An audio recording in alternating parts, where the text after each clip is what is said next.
Sarah, there's a burglary happening. John, my father, shouted in a panic, not realizing that David and Jessica were in the middle of an intimate moment in the basement. He had mistaken their passionate encounter for a break-in and locked the two of them in the room. As John frantically reached for the phone to call the police, I quickly intervened and revealed the shocking truth to him. Upon learning the reality of the situation, John's body trembled with rage, and he decided to summon Michael and the entire family to the basement. I couldn't forgive those two for betraying me. I was determined to make them experience hell. Driven by years of pent-up resentment, I was ready to unleash my wrath upon the unsuspecting couple. My name is Sarah, and I'm a 29-year-old who just got engaged last month. My fiancé, David, was my high school classmate. Although we didn't interact much during our student days, we reconnected after starting our careers. David had joined the workforce before I graduated from college, and he became my mentor at the company, guiding me through my new role. I never thought you'd end up working at our company, Sarah. You were a top student with a knack for science, so I assumed you'd pursue a career in that field. I had no idea you were interested in publishing, he said. David was incredibly attentive and dedicated to his work. He patiently taught me the ropes and always had my back whenever I made mistakes. Despite being the same age, he felt like a reliable senior colleague, and I couldn't help but admire his dependability. David, you've really changed. Back in high school, you were more timid and unreliable. But now, you're completely different. You're so dependable that it's hard to believe we're the same age, I remarked. When I first joined the company, I addressed David by his last name. He did the same with me, and no one could have imagined that we would become so close. Hey, calling me timid is a bit harsh. But I guess I was more introverted back in high school, so I can't blame you for thinking that, he admitted. Everything changed during the welcome and farewell party for new employees. By chance, David and I ended up sitting next to each other, and he struck up a conversation with me. We bonded over nostalgic memories of our student days and discovered that we shared similar interests. Before we knew it, we started hanging out for drinks after work, and soon enough, we were on a first-name basis. As we spent more time together outside of work, I learned that David had an even greater love for books than I had imagined, and that he once aspired to be a novelist. Remember how I used to sit at my desk and write during breaks in high school? I was working on a novel to submit to publishing companies, he revealed. His words triggered a memory of David being honored at a school assembly. The quiet young man who sat at the edge of the classroom had achieved such an incredible feat. It was impossible not to be drawn to him. I was honored at that assembly because my novel had won the grand prize, he explained. I had never been particularly interested in novels. However, the thought of that shy young man pouring his heart and soul into a piece of writing piqued my curiosity. I wanted to see the work he had dedicated so much time and effort to create. And so, driven by mere curiosity, I decided to read his novel. As I delved into the pages, my perspective was completely transformed. The captivating storyline and the masterful craftsmanship left me utterly spellbound. From that moment on, my perception of him completely changed. I abandoned my plans to pursue a career in science and set my sights on working for a publishing company instead. My twin sister, Jessica, who had been following in my footsteps to study science, relentlessly complained about my decision. Why did you give up on that major tech company, Sarah? Didn't you say you were considering working there? She questioned, her voice laced with disbelief and frustration. Unlike me, Jessica was a flashy and attention-seeking individual. She belonged to the popular clique in our class, and I often found myself serving as her plain and unremarkable sidekick. When you compare Sarah to Jessica, Jessica looks like a total catch. I overheard our classmates gossiping. I know, right? She's got a great body, and her face is so stunning that it's hard to believe they're actually twins. Sarah's not bad, but Jessica is just too cute to even notice her. Another chimed in, their words dripping with admiration for my sister and dismissal of my own appearance. If I had to choose, I'd definitely go for Jessica. Sarah seems more like a good friend than a girlfriend, you know? A third voice added, cementing my position as the inferior twin in their eyes. Day after day, I endured being compared to Jessica and treated with disdain. Even our parents favored Jessica for her good looks, and our mother, Emily, was particularly blatant in her preferential treatment. While I could only gain attention through my academic achievements, Jessica was showered with praise for the smallest of actions. A little help with household chores earned her glowing compliments, and a mere smile elicited gushing exclamations of how adorable. I found myself both envious and exasperated by the constant fawning over Jessica. The first time I truly recognized the stark contrast in our treatment was back in elementary school. Since Jessica and I shared the same birthday, we always celebrated together. Everyone would rush to congratulate Jessica, while my own birthday wishes always came as an afterthought. Emily was especially cruel in this regard. Happy birthday, Jessica! Oh, and you too, Sarah. You should try harder in your studies, she would say, her words devoid of any genuine warmth towards me. While Jessica basked in the exclusive attention and congratulations from Emily, I was left feeling neglected and yearning for my mother's approval. Determined to earn Emily's praise, I threw myself into my studies with a newfound fervor. Miraculously, I managed to achieve a perfect score on a test, a feat that filled me with pride and hope. If I show this to Emily, surely she'll, I thought to myself, my heart swelling with anticipation.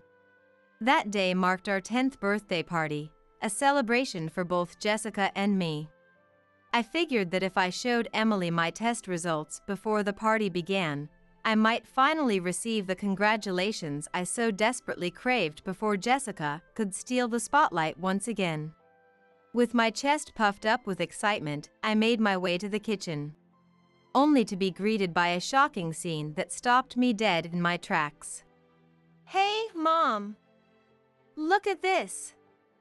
Jessica got a 90 on the test. My sister's voice rang out, her tone dripping with pride as she waved her test paper in front of Emily's face. To my utter disbelief, Jessica had beaten me to the punch, presenting her own test results first. Normally, Jessica's grades hovered around or below average, so scoring a 90 was an impressive feat for her. There was no way Emily would pass up the opportunity to shower her with praise. And just like that, the congratulatory words I had longed to hear were bestowed upon Jessica instead, leaving me once again overlooked and overshadowed by my twins' achievements. Jessica is such a hard worker. Maybe I should add an extra turkey to today's birthday party. Or is there a toy you'd like as a reward? We could go shopping for it on your next day off, Emily gushed, her eyes sparkling with pride as she lavished praise upon my sister. Emily, I worked hard on the test too. Look! I stammered, frantically waving my perfect score in front of her face, desperate for a shred of recognition. But the moment Emily's gaze fell upon my test, the smile vanished from her face, replaced by a cold, stern expression that sent shivers down my spine. Don't get carried away with something like that. Studying is the only thing you're good at, so it's only natural that you can achieve this much, right? What are you getting so excited about? You should consider a perfect score as the norm. Don't come reporting to me every single time, she snapped, her words cutting through me like a knife. Shocked and at a loss for words, I stood there, my heart sinking into the depths of despair. At the same time, a burning hatred for Jessica began to consume me from within. We were supposed to be twins, yet Jessica was praised so easily while I was treated as if my accomplishments were nothing more than a given, met with cold, dismissive glances. Why was I the only one who had to endure this kind of treatment? Frustrated and resentful beyond words, I couldn't bring myself to celebrate my own birthday, instead retreating to my room and crying my eyes out. In those moments of darkness, my only support came from John, our father, who had become a doctor. John had established his own medical practice around the time I entered middle school and continues to work as a physician to this day. Sarah, just focus on doing what you love at your own pace. You don't have to listen to what your dad or mom say about your life, you know? He reassured me, his words a soothing balm to my wounded soul. In the comforting embrace of John's arms, I finally let go of all the pain and sorrow I had been holding back, sobbing uncontrollably as I poured my heart out to him. As long as I had John by my side, I decided that would be enough. I resolved to stop seeking love and approval from Emily, steeling my heart against any further disappointment. It was in that moment of clarity that John's voice interrupted my thoughts. Sarah, take a look at this. There were dandelions blooming by the side of the road. Isn't that amazing? He exclaimed, his eyes wide with childlike wonder. You see, John had a tendency to be quite out of touch with common sense. He would confidently point at a sunflower and call it a dandelion, or spot a coyote and shout about a squirrel sighting. He just had a way of being on a completely different wavelength from everyone else. But it was that very quirkiness that never failed to bring a smile to my face, even in my darkest moments. However, Jessica would always glare at us with envious eyes, unable to stand the sight of my happiness. She had a habit of coveting and taking away anything that belonged to me. Consumed by a fierce jealousy whenever I possessed something better than her. This ugly truth became glaringly apparent to me during my middle school years. At the time, I had started dating a boyfriend who was way out of my league in terms of his impressive qualities. He was academically brilliant and excelled in sports, the kind of guy I never thought would give me a second glance. When he confessed his feelings for me, I was so shocked that I thought I must be dreaming. I fell for you because of how diligently you studied, even during breaks. While everyone else was goofing around, you ignored them and kept working hard. I thought that was really cool. I didn't want to lose to someone like you, Sarah, so I've been studying like crazy to maintain my grades. He admitted, his cheeks flushed with embarrassment as he shared his admiration for me. His words filled my heart with a warm, fuzzy feeling, and I couldn't help but fall even deeper in love with him. Thanks to his influence, I finally learned to embrace and appreciate the studious side of myself. I vowed to cherish and treasure our relationship, determined to make it work. But just as I was basking in the glow of our newfound happiness, Jessica had to come along and ruin everything. I'm sorry. I kissed Jessica. My boyfriend confessed, his voice heavy with guilt and regret. His sudden confession left me speechless, my mind reeling as I struggled to process the words that had just left his lips. As I stood there, grasping for a coherent response, Jessica stepped in between us, shielding him from my inevitable wrath. It's not his fault. I couldn't help but fall for him. I just couldn't let him go. So please, don't blame him. If you want to blame someone, blame me. She pleaded, her voice laced with a sickening sweetness that made my stomach churn. No, Jessica, this is all on me. Sarah, I'm so sorry. I think we should break up. He interjected, his words twisting the knife that had already been plunged into my heart. The entire situation reeked of a poorly staged performance, a charade designed to mask their betrayal. Blinded by my own pain, I failed to notice the triumphant smirk that played across Jessica's lips as she reveled in my suffering. Unable to bear another moment in their presence, I turned on my heel and fled, my feet carrying me as far away from them as possible. For weeks afterward, I couldn't bring myself to set foot in school. The thought of seeing them together in the same classroom, of having to pretend that everything was fine, was more than I could bear. It wasn't until I had finally managed to regain some semblance of composure that I found the strength to return. As fate would have it, I overheard a conversation between Jessica and our classmates that shattered any remaining illusions I might have had. "Damn, Jessica's a real piece of work, stealing her sister's boyfriend like that. Who does that? That's just messed up," one of them remarked, his voice dripping with disgust. But it pissed me off, you know? Like, how could Sarah, with her inferior looks, manage to snag such a high-quality boyfriend? It just didn't sit right with me, Jessica retorted, her words laced with venom. I mean, Jessica's way cuter and prettier. That's the only reason I took him. If he had noticed Jessica from the start, there's no way he would have fallen for Sarah.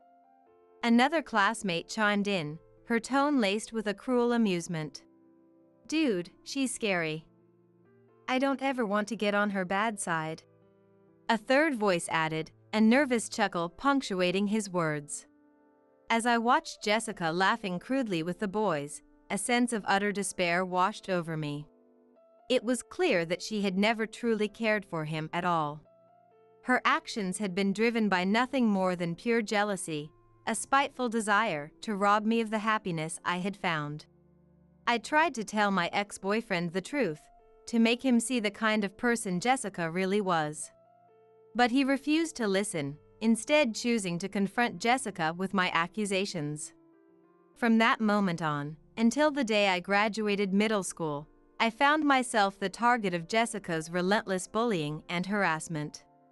I had hoped that graduation would finally grant me the freedom I so desperately craved. But just as I was beginning to allow myself to dream of a brighter future, a new wave of despair came crashing down upon me.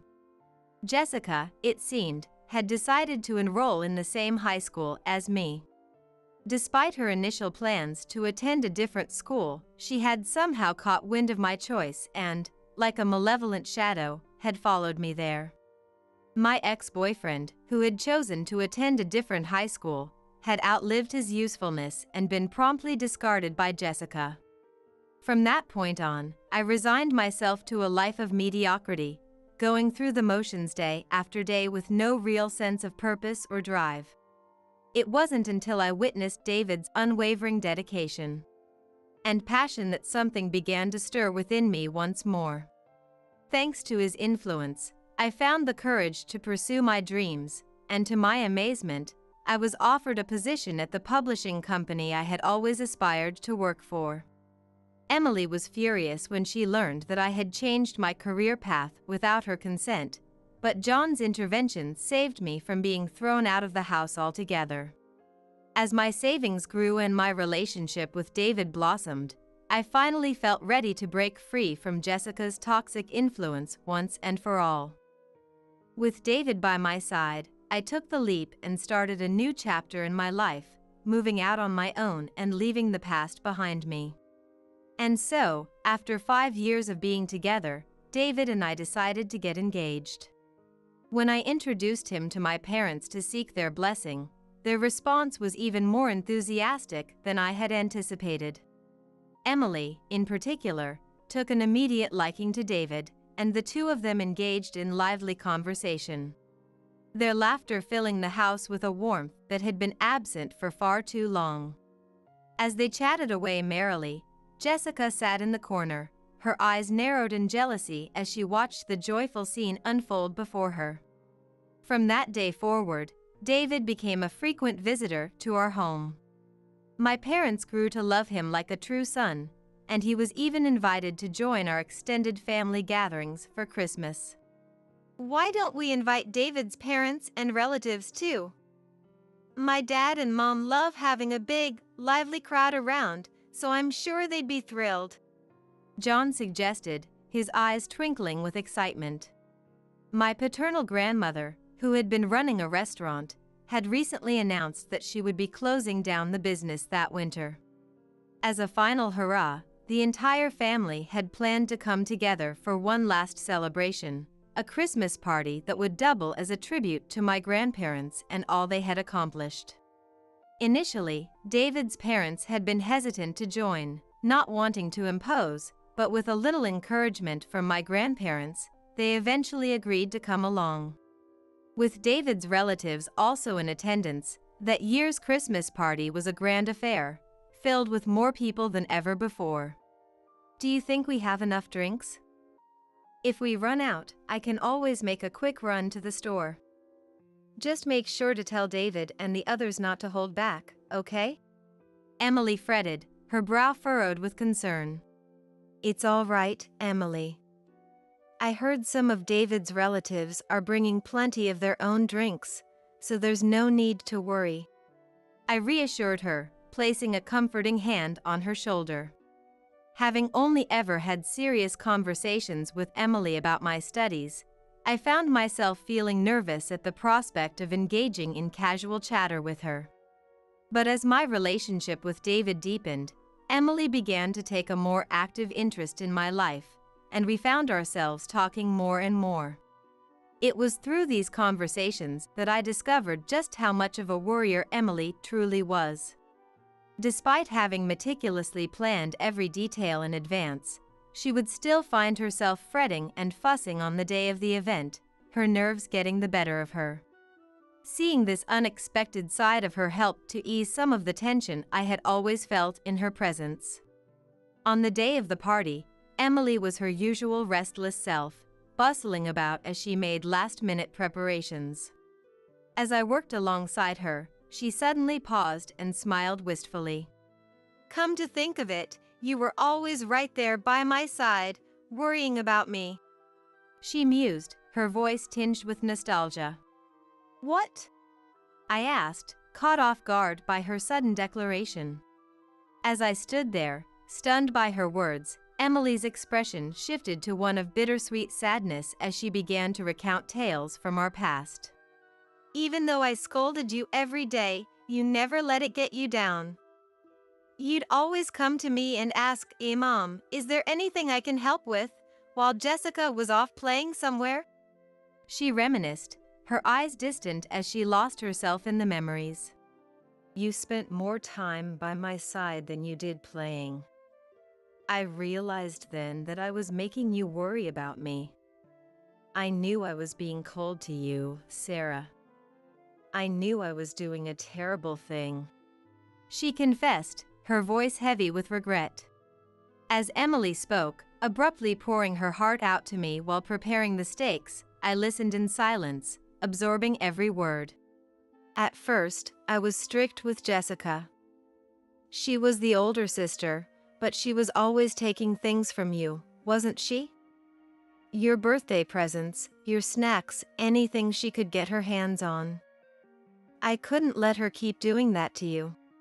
She explained, her eyes filling with a fierce protectiveness. There was a time when I was really hard on her. But the harsher I was with Jessica, the worse she treated you. She revealed, her voice trembling with emotion. Her words hit me like a bombshell. As I thought back, I remembered how, in the beginning, Emily would fix Jessica with a stern glare whenever she stole one of my toys. There were even a few times when she scolded her right in front of me. But then, at some point, it all stopped abruptly, and before I knew it, I had become the target of Emily's ire. Instead of trying to reason with the disobedient Jessica, Emily had chosen to restrain me, to keep me out of harm's way.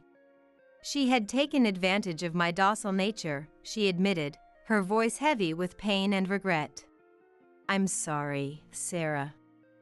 I've been a terrible mother, putting you through so much pain and suffering. Emily whispered, her voice heavy with regret and sincerity. As I listened to her explanation and heard her apology for the first time, tears welled up in my eyes, threatening to spill over at any moment. Seeing my emotional state, Emily paused in her work and asked me to wait for a moment before disappearing into our grandmother's room. When she returned, she held something in her hands, presenting it to me with a tenderness that caught me off guard. As my gaze fell upon the item she held, the tears I had been holding back burst forth, streaming down my face as I struggled to comprehend the reality before me. This is the first perfect score you ever got on a test, back when you were in elementary school. Do you remember? You went out of your way to show it to me on your birthday. I was so proud of you then, even if I didn't show it. Emily revealed, her voice trembling with emotion. You had never tried to seek praise or attention before, but that day, you took the initiative to express yourself. This test is a precious treasure to me, she continued, clutching the paper to her chest as tears gathered in her own eyes. Keeping it at home risked Jessica discovering and potentially destroying it. So Emily had entrusted our grandparents with safeguarding this precious memento. Learning this truth, I finally allowed myself to break down, sobbing into Emily's embrace like a child seeking comfort. The realization that I had been loved so deeply all along. That Emily had been watching over me and supporting me in her own way. And the struggles she had faced as a mother, it all came crashing down on me in that moment. I felt a profound sense of gratitude for having the opportunity to hear Emily's true feelings before embarking on my own marriage. With the air cleared between us, I thought the Christmas party would conclude without any further incidents. As the festivities wound down and the guests began to succumb to the effects of alcohol, I noticed Jessica slipping out of the banquet hall, trailing after David, who had excused himself to use the restroom. A sense of unease settled in the pit of my stomach, urging me to follow them, but before I could make a move, Michael called out to me, inviting me to join him for a drink. Unable to refuse his request, I found myself trapped, forced to spend some time indulging in beer with Michael and his companions. After a while, I seized the opportunity to escape when Michael and the others got up to refill their glasses, making my way out of the banquet hall in search of David and Jessica. To my surprise, despite supposedly heading to the restroom, there was no sign of them on the first floor. The third floor housed our grandparents' private residence, and the door was securely locked. There were no restrooms on the second floor, leaving only one possible location. Puzzled by their absence, I began to explore the area, my mind racing with possibilities. So, what do you think? I'm the better woman, aren't I? It was then that I heard Jessica's voice drifting up from the stairwell leading to the kitchen. The stairs by the kitchen led down to the basement, where the wine cellar was located. Jessica typically avoided alcohol, so what could she possibly be doing in the wine cellar? Moreover, I could hear another voice mingling with hers, indicating that she wasn't alone. Suspicion gnawing at my mind, I made my way down to the basement, only to be greeted by a conversation that left me reeling in disbelief. David should just be honest with himself. Everyone else already prefers me over Sarah, so why fight it? Jessica's voice echoed, filled with a smug confidence. Wait, no. We can't. If Sarah finds out about this. David's panicked protest reached my ears, his words laced with fear and guilt. After everything we've done, you're going to back out now? You can't just let a woman like me go this far and then leave me hanging. Are you trying to humiliate me? Or maybe you're into the whole forceful thing? Jessica taunted, her voice dripping with a dangerous allure. The voice I heard alongside Jessica's belonged to none other than David. Unable to process the unbelievable situation unfolding before me, I stood frozen in front of the door, my mind reeling with shock and disbelief. I knew I needed to see for myself, to confirm what was happening inside, but the fear of what I might discover kept me rooted to the spot, unable to muster the courage to push the door open.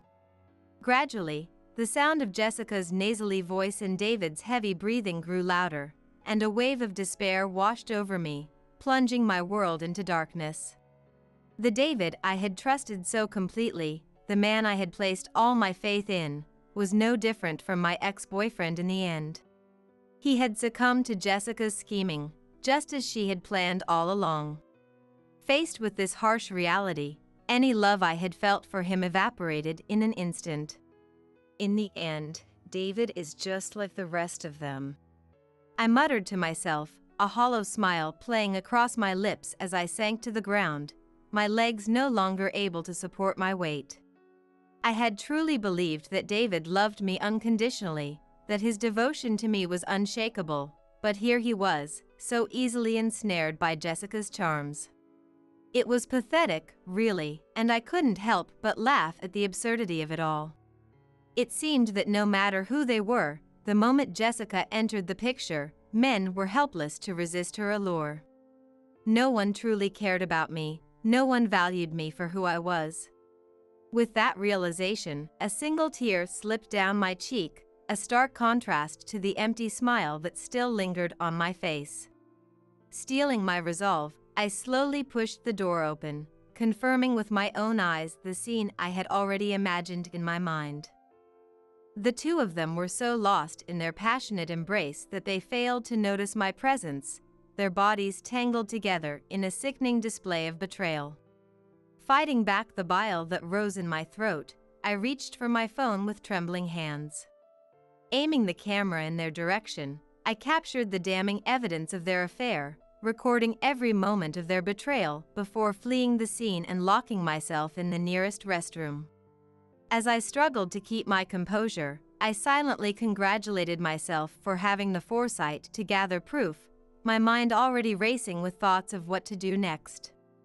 It was then that John emerged from the direction of the basement, his face etched with panic as he rushed towards me. "Sarah, there's a burglary happening!" he exclaimed, grabbing me by the shoulders as he blurted out his shocking revelation.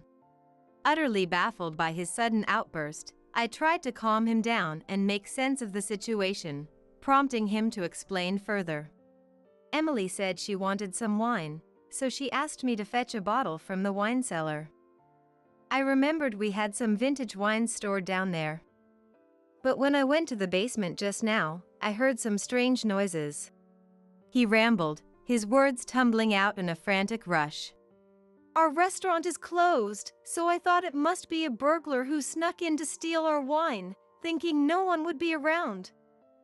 I locked the door from the outside to trap them inside, so let's call the police. I'll go tell Emily and the others." John continued, his voice rising with each word. In his panicked state, John had failed to realize that the burglars he had trapped in the basement were none other than David and Jessica. But for me, this turn of events worked in my favor. Knowing that the two of them were now trapped and unable to easily escape, I stopped John from calling the police and instead filled him in on what I had just witnessed. Together, we returned to the banquet hall to share this shocking revelation with the rest of the family. An hour later, as David and Jessica finally finished their sordid affair and attempted to leave the basement, they found themselves faced with an unexpected obstacle. "What the? The door won't open!" Jessica muttered, her brow furrowing in confusion. "What?" David replied, his voice laced with a growing sense of unease. Realizing that they had been locked inside, the two of them began to panic, their voices rising in a frantic cacophony of fear and desperation. Seizing the moment, I flung the door open with a force that startled them both, my eyes blazing with a fury that could no longer be contained. "David, what the hell do you think you're doing?" As the two of them emerged from the wine cellar, they were greeted by the sight of Michael and the rest of the family, all glaring at them with a mixture of shock and disgust. "Dad? What are you doing here?" Jessica stammered, her face draining of color as she took in the sea of angry faces before her. "Don't give me that bullshit. What the hell were you doing in there? Michael roared, his voice shaking with barely contained rage. Judging by their ashen faces, it was clear that neither Jessica nor David had anticipated the entire family gathering outside the room the moment they stepped out. Unable to comprehend the gravity of the situation, they simply stood there, opening and closing their mouths like fish out of water, unable to utter a single word in their defense. How do you plan on explaining this situation? Don't even think about trying to claim that nothing happened, because we won't buy it. I said coldly, my words cutting through the tense silence like a knife. At the sound of my voice, Jessica's head snapped in my direction, her eyes narrowing into a venomous glare. What the hell is going on here? Are you the one who locked us in the wine cellar? She demanded, her tone dripping with accusation, as if I were the villain in this twisted scenario. Despite the anger bubbling up inside me at her audacity to play the victim, I kept my composure, crossing my arms and looking down at her with a mixture of pity and disdain. Don't get it twisted. It was John who locked the door, not me. I only heard about the situation from him. More importantly, what were you two doing down here in the first place? I questioned, my voice laced with a sickening sweetness. You were cozied up together in the wine cellar for over an hour. Could it be that you were engaging in some suspicious activities? I pressed on, relishing in the way their faces paled even further at my insinuation. What? What the hell are you talking about? Stop making baseless accusations. David mentioned he was interested in wine, so I was just showing him around and unlocking the room. Jessica stammered, her words tumbling out in a panicked rush as she tried to defend herself against my allegations. Hearing her flimsy excuse, a bold, fearless smile spread across my face as I stepped closer to her, my eyes glinting with a wicked satisfaction. Oh, is that so? That's strange because I was under the impression that David hated wine. I mused, my voice dripping with mock confusion. What? Jessica breathed, her eyes widening in shock as the realization began to dawn on her. He tried it once a long time ago and couldn't stand the taste. Since then, he can't even handle the smell of it. He's even complained about it to my parents before. I explained, my words driving the final nail into her coffin of lies. Trapped by her own deceit, Jessica began to panic, her face growing paler by the second as she struggled to come up with another excuse. Beside her, David was visibly sweating, his brow furrowed in concentration as he desperately tried to think of a way to talk his way out of this mess. Unwilling to let them off the hook so easily, I pulled out my phone, ready to deliver the final blow that would shatter any remaining hope they had of escaping this unscathed. If you had been honest from the start, maybe things would be different. But since you're so determined to lie your way out of this, I guess I have no choice. Do you know what this is? I asked, my voice dripping with a sickening sweetness. That's... Jessica gasped, her eyes widening in horror as she realized what I was holding. What the? David choked out, his face draining of color as he stared at the screen in disbelief. There, playing on my phone, was a video of the two of them engaged in their earlier tryst. Their passionate moans and cries of ecstasy filling the air as their faces were clearly visible in the footage. Faced with irrefutable evidence of their betrayal, the two of them completely lost their composure, descending into a full-blown panic. Reveling in their misery, I couldn't help but laugh at their pathetic display, my words dripping with a mocking provocation. I thought you said you were just showing him the wine. What exactly is going on here? I'm just a dumb girl, so I don't really understand. Hey, big sis, care to enlighten me? What were you two doing down here? I asked, my voice laced with a sickening sweetness. No, it's not what it looks like. David forced me into it. He lured me down here and took advantage of me.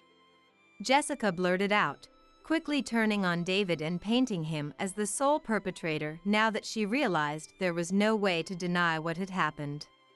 David, caught off guard by her sudden betrayal, opened his mouth to defend himself. And soon the two of them were engaged in a vicious back and forth, each trying to shift the blame onto the other. That's not true. When I went to use the restroom, Jessica followed me and dragged me down here. She kept saying that she's liked me long before Sarah did and started coming on to me. She even started taking her clothes off on her own. David shouted, his voice trembling with a mixture of fear and desperation. I tried to refuse at first, but then she threatened me, saying, "Are you trying to humiliate me?" I didn't know what to do. I couldn't bring myself to push her away, and before I knew it, things had gone too far. He rambled on, his words tumbling out in a frantic rush. I'm so sorry, Sarah. It was a momentary lapse in judgment. I deeply regret what I've done. Please forgive me. David pleaded, tears streaming down his face as he begged for my forgiveness.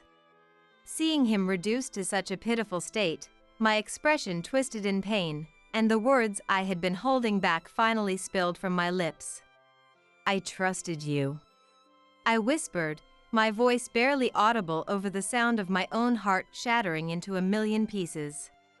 What? David asked, his eyes widening in shock as he struggled to process the weight of my words. I thought David was different. I believed he only had eyes for me. I whispered, my voice trembling with the weight of my shattered dreams. I'm so sorry, Sarah. This is all my fault. David mumbled, his head down in shame as he pressed his forehead against the ground, repeating his apologies over and over again, as if the mere act of groveling could somehow erase the pain he had caused. But with each apology that fell from his lips, I could feel my heart growing colder, the last embers of my love for him fading into nothingness. No matter how much he begged, I knew I could never bring myself to feel the same way about him again. If you cared about me at all, you would have cherished me and resisted Jessica's advances, no matter what. I said softly, my words laced with a bitter disappointment that cut deeper than any knife. I only love you, Sarah. Please believe me. You're the most important person in my life. David pleaded, his voice cracking with desperation as he reached out to me, his hands trembling with the weight of his guilt. Shut up, you disgraceful piece of shit! Michael roared, slapping David's outstretched hand away with a force that sent him stumbling backward. Michael was a man of unwavering integrity, fiercely loyal to his wife and utterly disgusted by infidelity and any form of promiscuity. The fact that his own son had stooped to such deplorable behavior was more than he could bear. With a face twisted in rage, he fixed David with a glare that could have frozen hell itself, his words dripping with venom as he tore into him without mercy. No matter what your reasons may be, to make the person you claim to love suffer like this. You're a failure as a husband and as a man. Someone who can't even cherish one woman has no right to speak of love. Michael bellowed, his voice shaking with barely contained fury. That's right. Do you even understand the gravity of what you've done? Another relative chimed in, their words laced with disgust and condemnation. To think you could still utter such words after we've seen this. You've got some nerve. A third voice added, their tone dripping with disdain. As Michael's family joined in the chorus of condemnation, their voices rising in a cacophony of anger and disappointment, it became clear that they shared his intolerance for deception and betrayal. Perhaps it was because Michael himself was so steadfastly against straying from the righteous path that he found David's weakness in the face of another woman's advances so utterly unforgivable. Faced with the full weight of his family's fury, David crumpled under the onslaught of their words, collapsing to the ground in a pathetic heap as he struggled to find the words to defend himself. That's right. Even if I was the one who approached him, none of this would have happened if David had just firmly rejected me. Jessica interjected, her voice dripping with a sickening sweetness that made my stomach churn. The problem isn't that I made a move on him, but that he was too weak to refuse me. You should be reflecting on your own shortcomings, not blaming others. I was only trying to test the depth of your love for Sarah. She continued, her words so utterly divorced from reality that everyone present could only stare at her in disbelief, their eyes wide with shock at the sheer audacity of her claims. What the hell are you saying? I asked, my voice barely above a whisper as I struggled to wrap my mind around the utter nonsense spewing from her mouth. In response, Jessica reached out and grasped my hand, her eyes shining with a twisted sort of pride as she spoke, as if she truly believed she had been acting in my best interests all along. Sarah, I'm so sorry. If only I had realized sooner what a fickle man David was, I could have spared you this heartache. I never imagined he could be such a spineless, pathetic excuse for a human being. She cooed, her voice dripping with false sympathy that made my skin crawl. From now on, I'll be the one to find you a man truly worthy of your love. So promise me you won't fall for any more trash like him, okay? Just listen to what I say, and everything will be fine. She continued, her words so utterly delusional that I could feel my patience wearing thinner with each passing second. Just as I was about to open my mouth to put her in her place, a dull thud echoed through the wine cellar, the sound of flesh striking flesh with a force that left everyone stunned. Don't you dare pretend you were doing this for Sarah's sake. How dare you spout such utter bullshit? Emily roared, her hand still raised from the slap she had just delivered to Jessica's face. Jessica stood there, her mouth agape as she cradled her reddened cheek, too shocked by the sudden pain to utter a single word in her own defense. But Emily was far from finished, her eyes blazing with a fury that I had never seen before as she continued to tear into my sister without mercy. Acting for Sarah's benefit? Don't make me laugh. You've never done a single thing for her sake in your entire life. To think you could do something so despicable and still try to shift the blame onto others. She seethed, her words dripping with a venom that left Jessica trembling in the face of her wrath. No one is buying your lies anymore. I won't let you pull a stunt like this ever again. From now on, I'll be the one protecting Sarah. So do us all a favor and stay the hell away from her. Emily declared, her voice ringing with a fierce protectiveness that brought tears to my eyes. It was the first time I had ever seen her unleash such raw, unbridled anger on Jessica, the first time she had stood up for me so clearly and unequivocally. Overwhelmed by the sheer force of her love and the depth of her commitment to my well-being, I couldn't help but choke back a sob, my heart swelling with a gratitude that I had never known before. What do you mean? You're trying to act like a proper mother now after being so harsh on Sarah all this time? Just because the relatives are watching, you're putting on a good face.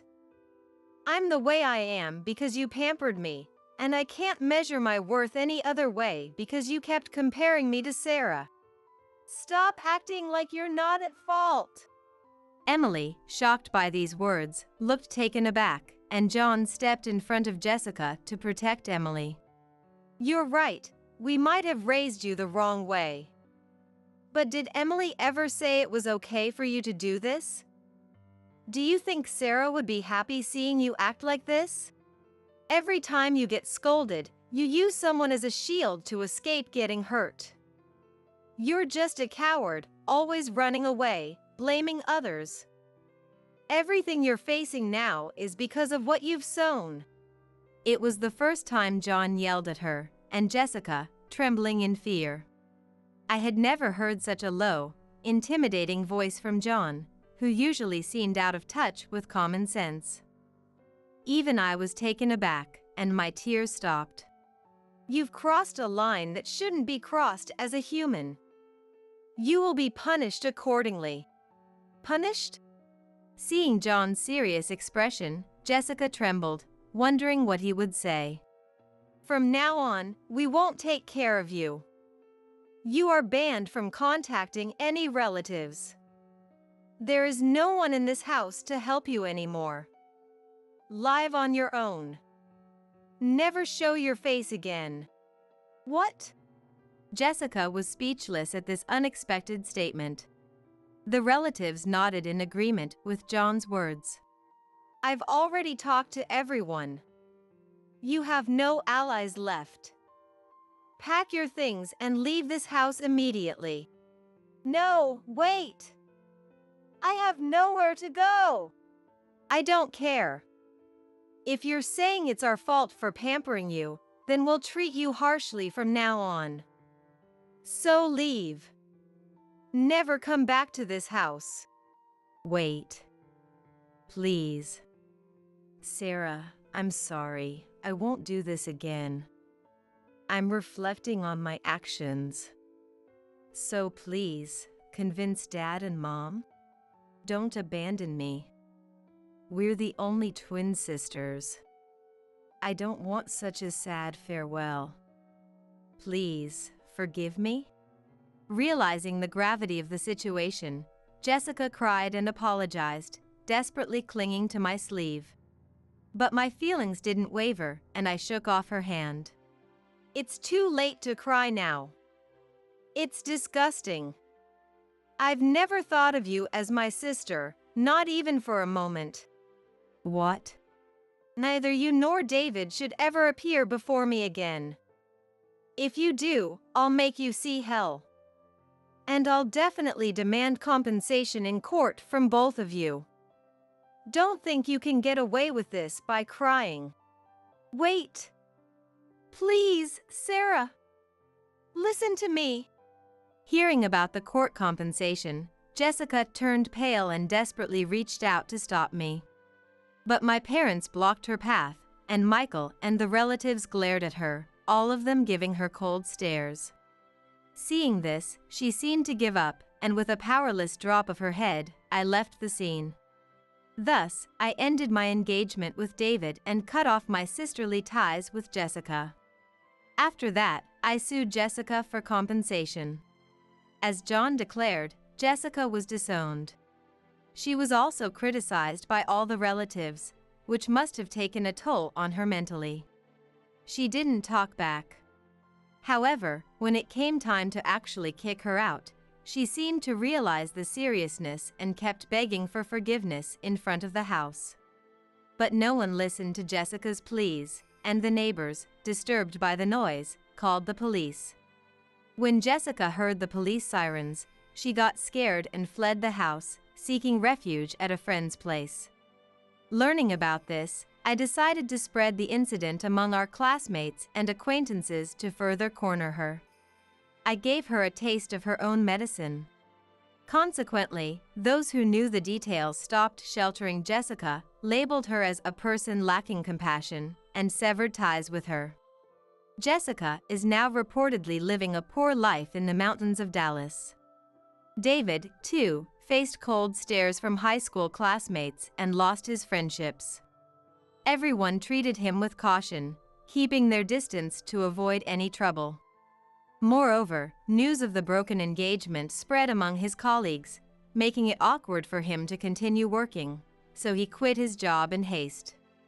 Lacking any particular skills, he's now struggling to find a new job. However, I have no intention of forgiving him. I sued him for compensation, including the cancellation fee for the wedding venue I had booked, and with Michael's help, I now receive monthly payments into my account. Thus, I succeeded in clearing my ties with both of them. I left the apartment I was living in alone and returned to my parents' house, living happily with them. Hey, Sarah. How about this? I think it would look good on you. Mom, I'm already 30. Just because I couldn't wear it as a child, don't bring clothes with teddy bear patches. Rather, where did you even find that? I'm surprised they make such things for adults. Emily started filling in the lost time with me, and John smiled warmly as he watched us. Seeing the smiles of those two became my happiness. One day at the airport, on my way back from work, I ran into an old classmate. It was Donald, a guy who had made my life miserable from middle school through high school. Because of Donald, I was pushed to the point of dropping out of high school. His personality hadn't changed even as an adult. Upon seeing me, he immediately demeaned me as the dropout loser.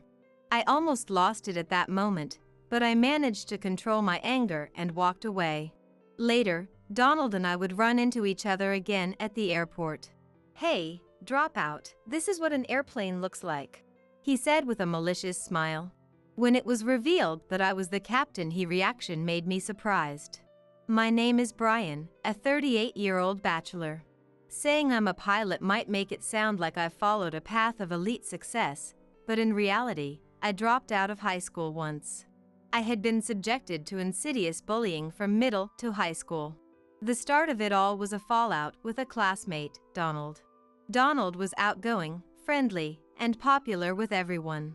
In contrast, my only merit was being serious, and while I did okay in studies, I was bad at socializing. So when Donald, who had been on the same soccer team in elementary and joined the soccer club with me, approached me early on, I was overjoyed. The initial connection was our shared history with soccer. In our group, I was always the butt of the jokes. My inability to deflect the teasing only served as more fodder for Donald's charm and, simultaneously, his cruelty.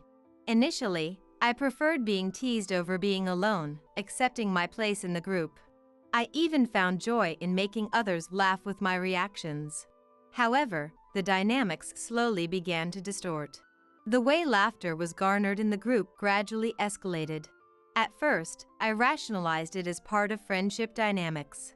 But perhaps my laughter encouraged it. The jokes gradually turned into blatant mockery and personal attacks. Sometimes, they would half-jokingly apply wrestling moves on me. "Stop it," I would say with a laugh, but no one would ever stop Donald. Instead, everyone laughed while watching us, making me realize I wasn't entertaining them, I was the entertainment. He was just enjoying humiliating me. After that realization, being part of the group became a torment. The teasing I had once brushed off laughingly became unbearable. Walking down the hallway one day, I was smacked on the head as usual. Normally, I'd just laugh it off saying, "What's that for?" But that day, "Stop it," I clearly told him. Then, "What's with you? You're not fun anymore." he made a displeased face and said, "Just because you're in the group doesn't mean you can't look like you're enjoying it." "It's impossible. I'm not having fun." Huh. What's that supposed to mean? You were always laughing. And who do you think you are, Brian, acting all high and mighty? He said in a low, intimidating voice, glaring at me. I glared back at him without backing down. He said, "Whatever," and walked away, quickly blending back into the group. From the next day, my life turned into hell. Arriving at school in the morning, not only Donald and the members he incited, but even unrelated classmates began to ignore me. Being ignored was still bearable, but soon they started actively harassing me. He was always the ringleader. At first, I stubbornly continued showing up at school and club activities, but eventually, the pain became too much to bear, and I started missing them. Entering the 9th grade, the stress of exams coupled with their behavior became even more vicious. Having missed nearly half of the 9th grade, my grades inevitably plummeted. I had been considered a candidate for one of the top high schools in the county back in the 8th grade, but now I found myself in a situation where I could only aim for schools 2 or 3 tiers lower. Still, I thought I could escape this situation by graduating middle school, so I tried to focus on my studies. But, as expected, I couldn't concentrate, and worst of all, I ended up going to the same high school as Donald. Up until middle school, Mr. Richard, a teacher, had taken a personal interest in helping me out, scolding Donald and the others, which made things somewhat bearable. The hell continued into high school. Trying to establish new relationships in high school, I ended up in the same class as Donald. Hey, there's Brian, Donald declared, grabbing my collar in front of everyone as I walked into the classroom. Let's all tease him. He loved being teased by everyone in middle school, right? The classmates initially seemed skeptical, but once they decided I was someone they could disdain, they became endlessly cruel, characteristic of kids this age. Unlike in middle school, there was no teacher willing to protect me. Eventually, my spirit broke, and before I knew it, I couldn't bring myself to go to school anymore. Failing to meet the attendance requirements, I was held back a year, which led to me dropping out of high school. The one who tried to save me was Mr. Richard, my middle school teacher. He was the only teacher who noticed my situation and reached out to me. Not only did he scold Donald and the others, but during the exam period, he let me use his room as a refuge to escape from them. After school, I used to head to his room every day to vent my frustrations. During the 9th grade, when my attendance dropped and I fell behind in studies, he tutored me closely. Unfortunately, despite Mr. Richard's efforts, Donald and his crew's behavior never changed, but I believe he did everything he could. He was my only ally and support at school. Just having him there was like what got me through middle school. Mr. Richard, who was always concerned about me, kept in touch through letters even after graduation. But after continuing to face the same treatment in high school and losing the will to attend, I couldn't bring myself to reply to his letters. One day, he came to my house to apologize in person. "I'm really sorry, I couldn't be there for you when you needed it," he said.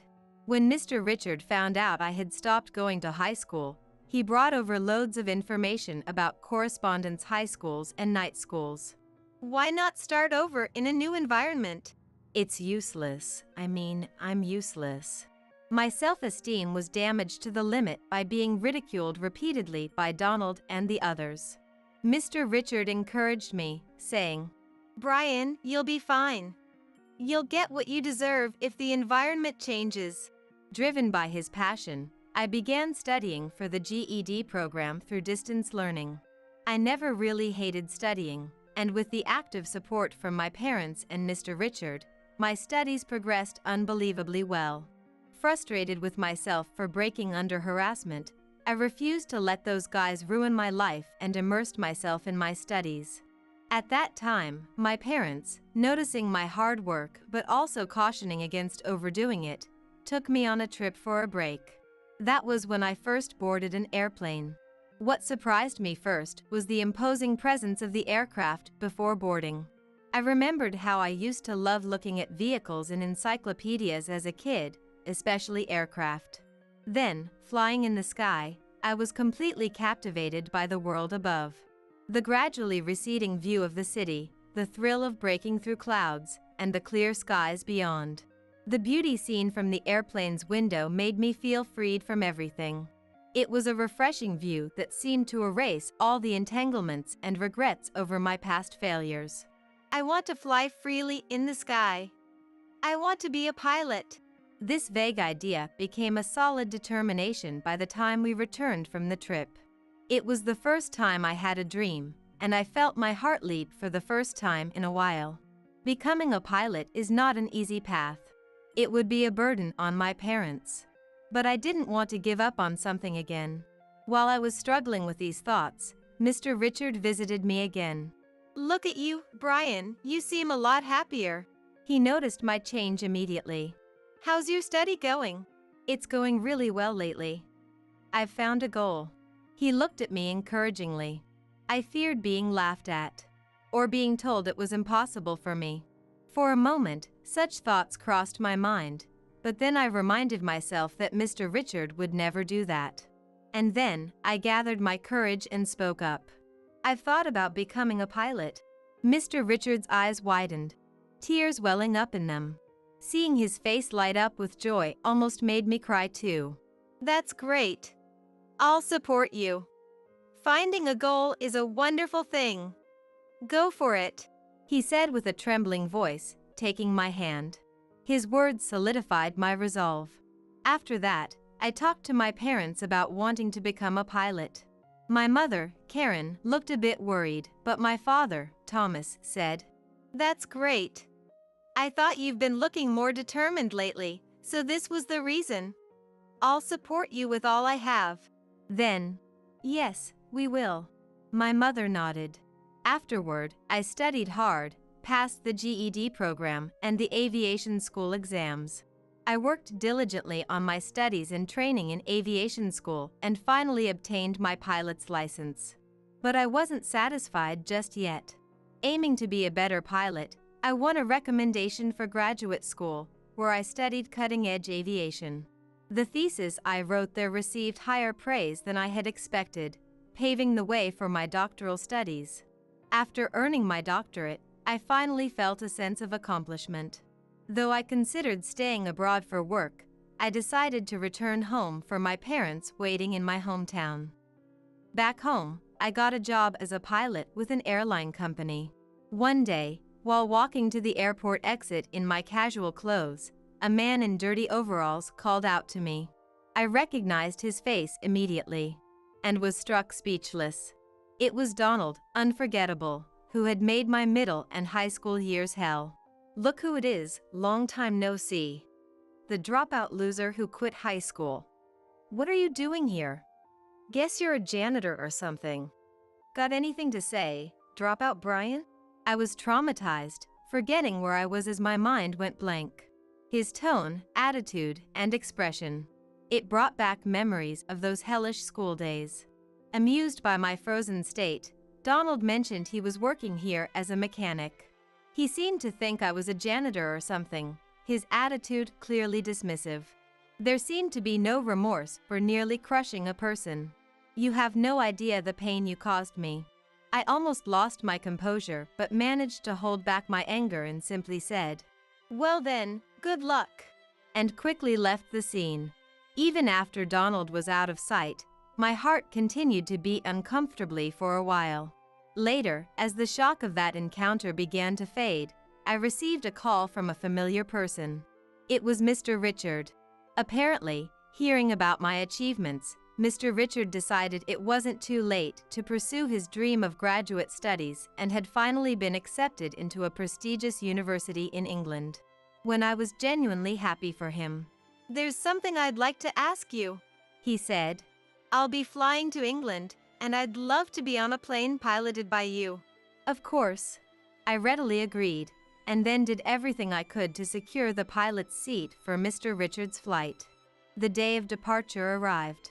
It was very cold, and I was walking around the aircraft for an external check, wearing a jacket over my captain's uniform. Then, I encountered Donald again. Everyone was at their posts, leaving him and me alone. Seeing me, Donald laughed and pretended to hit me with a tool. I flinched, and he said, What, got scared? It's just a joke. With the same immaturity as before. Hey, dropout, this is what an airplane looks like. Donald sneered openly, when a voice called from behind me. Captain! It was Susan, one of the cabin attendants. Captain? Donald looked confused, but Susan called out to me directly. Captain, it's time for the flight. Please prepare. Understood. I'll be right there. Leaving a stunned Donald behind, I quickly made my way to Susan. Donald clicked his tongue behind me, but I felt a sense of vindication, almost like I had won something. Soon it was time to board, and the passengers began to enter the plane one by one. Seeing Mr. Richard among them made me smile involuntarily. Soon, all the passengers were seated, and the hatch was sealed. As the captain, I introduced myself and promised a safe journey through the skies to all passengers. I was sure Mr. Richard could hear my voice too. Thinking this made me feel even prouder to be piloting as a captain. Donald was a thing of the past. I can't forget the humiliation, but I'm not the same person I was back then. Reminding myself of this, I prepared to take off. The plane took off without a hitch. But then, an unexpected event occurred. A message from the control tower informed us of a sudden change in weather. Almost immediately, the plane was hit by a terrible storm. The aircraft shook violently in the blowing wind. It was an extraordinary shaking, unlike anything normal. Panic ensued inside, and amidst the chaos of reports coming through my headphones, I felt a moment of confusion. But I haven't accumulated over 10 years of experience for nothing. Plus, this situation closely resembled something I had written about in my thesis. Calm down. It's okay. I can do this after all the hard work I've put in. I collaborated with the co-pilot and cabin crew to ensure the aircraft's safety and to calm the panic. Soon, we managed to escape the dire situation. The aircraft gradually stabilized. When we safely landed and saw the airport, I felt a wave of relief, but the job wasn't done yet. As the captain, I apologized for the incident and then wished all passengers and crew success in their future endeavors before finishing my duties. Of course, the image of one particular mentor crossed my mind. Later, the details of the malfunction that had troubled the aircraft were revealed. It turned out that a certain part was damaged. Despite thorough double checks, I wondered why the maintenance had been neglected. When the authorities analyzed the camera footage, it was revealed to be Donald's doing. The malfunction was intentional. Initially denying the accusations, Donald's face flushed the moment I appeared. Noticing something was off, everyone turned their gaze towards me. I summarized my relationship with Donald. It's all in the past. How long will you hold on to it? That's why you're foolish. My impromptu remark seemed to make Donald realize he had dug his own grave. He tried to deny it hastily, but it was too late. The gaze of everyone present turned towards Donald. I'm not the timid person I used to be. Looking Donald in the eye, I made it clear. The one who's been holding on to the past is you. You intended this as harassment against me, but do you realize how many lives you endangered with your actions? Do you understand the magnitude of what you've done? Prompted by my words, those present began to voice their criticism towards him. Donald, looking pale and shrinking away, eventually broke down and apologized, but that couldn't erase the crime he committed. He admitted his guilt, faced disciplinary action, and was criminally charged, leading to his dismissal. His actions, both past and present, certainly cannot be forgiven.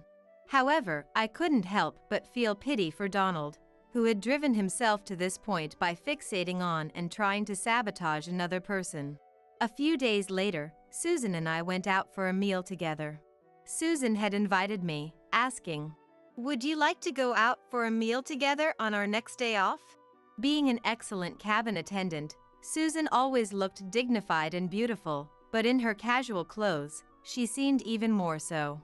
I had secretly been attracted to her for a long time, but I had nearly given up on the idea, thinking that someone 8 years my junior could never be interested in me.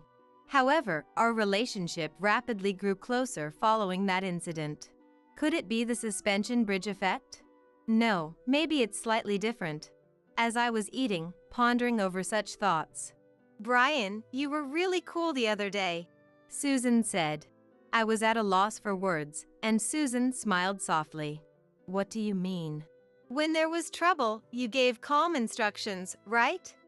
Thanks to you, I was able to act calmly too. It was wonderful." It was an embarrassing compliment. "But I feel responsible for involving so many people in my problem with Donald." "That humble side of you is also wonderful." Are you teasing me? "Not at all." Susan covered her mouth with her hand and smiled gently. Her surprising statements didn't end there. "I'm the type to make a move on someone I'm interested in," she said. I was stunned. I could feel my face turning red. Then, Susan and I started dating. We both travel a lot for work, in the sky or abroad, but she always wanted to go overseas even in her private time. I also love flying, so traveling together is a great joy. France, Canada, Vietnam, Hawaii. We've made many memories in various places with her. Each time, I felt the wounds in my heart healing. I'm planning to propose to her soon. I intend to invite Mr. Richard to our wedding. It must be the strange connection that he helped forge. That's what I felt. Wait, are you trying to use the bathroom? Dirty old people are banned from using it. We use that toilet too, you know. If you guys use it, our brand new toilet will get dirty immediately, won't it? Sorry, but you'll have to make do with peeing in the bushes outside. Oh, and don't do it in the garden, okay? If you dirty our precious home even a little, I'll never forgive you. Both we were taken aback by Emily and Wilson's words. A bathroom ban? That's just unthinkable. No matter how much they dislike us, such behavior is inexcusable. We have endured harsh words from our son and his wife before. As we're the kind of people who dislike fights, we've always quietly accepted their treatment. But now, we've reached our limit. We need to make it clear what happens when they make enemies of us. I started plotting a scenario for revenge. I'm sure this plan will work. My name is Sarah, a 62-year-old homemaker. I live with my husband.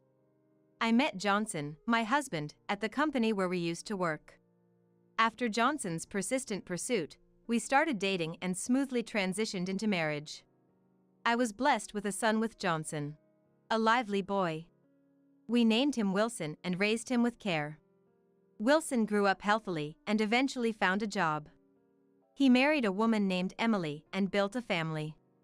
I remember the feeling genuinely happy when he first introduced Emily to us. But that happiness didn't last long. Everything went awry when I realized why she had married him. After marriage, they lived with us. One day, Wilson and Johnson were out, and only Emily and I were at home. At first, we were chatting amicably in the living room, but then Emily's mobile phone rang. It seemed she received a call. Sorry, Sarah, it looks like it's from a friend.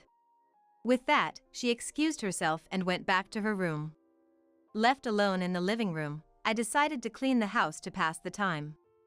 As I was passing Emily's room, I inadvertently overheard her conversation. Her voice was so loud that I couldn't help but hear. Seriously, those old folks are living too long. If they suddenly died, we could get the inheritance. I'm married into the family for the president's fortune, but this is just hell.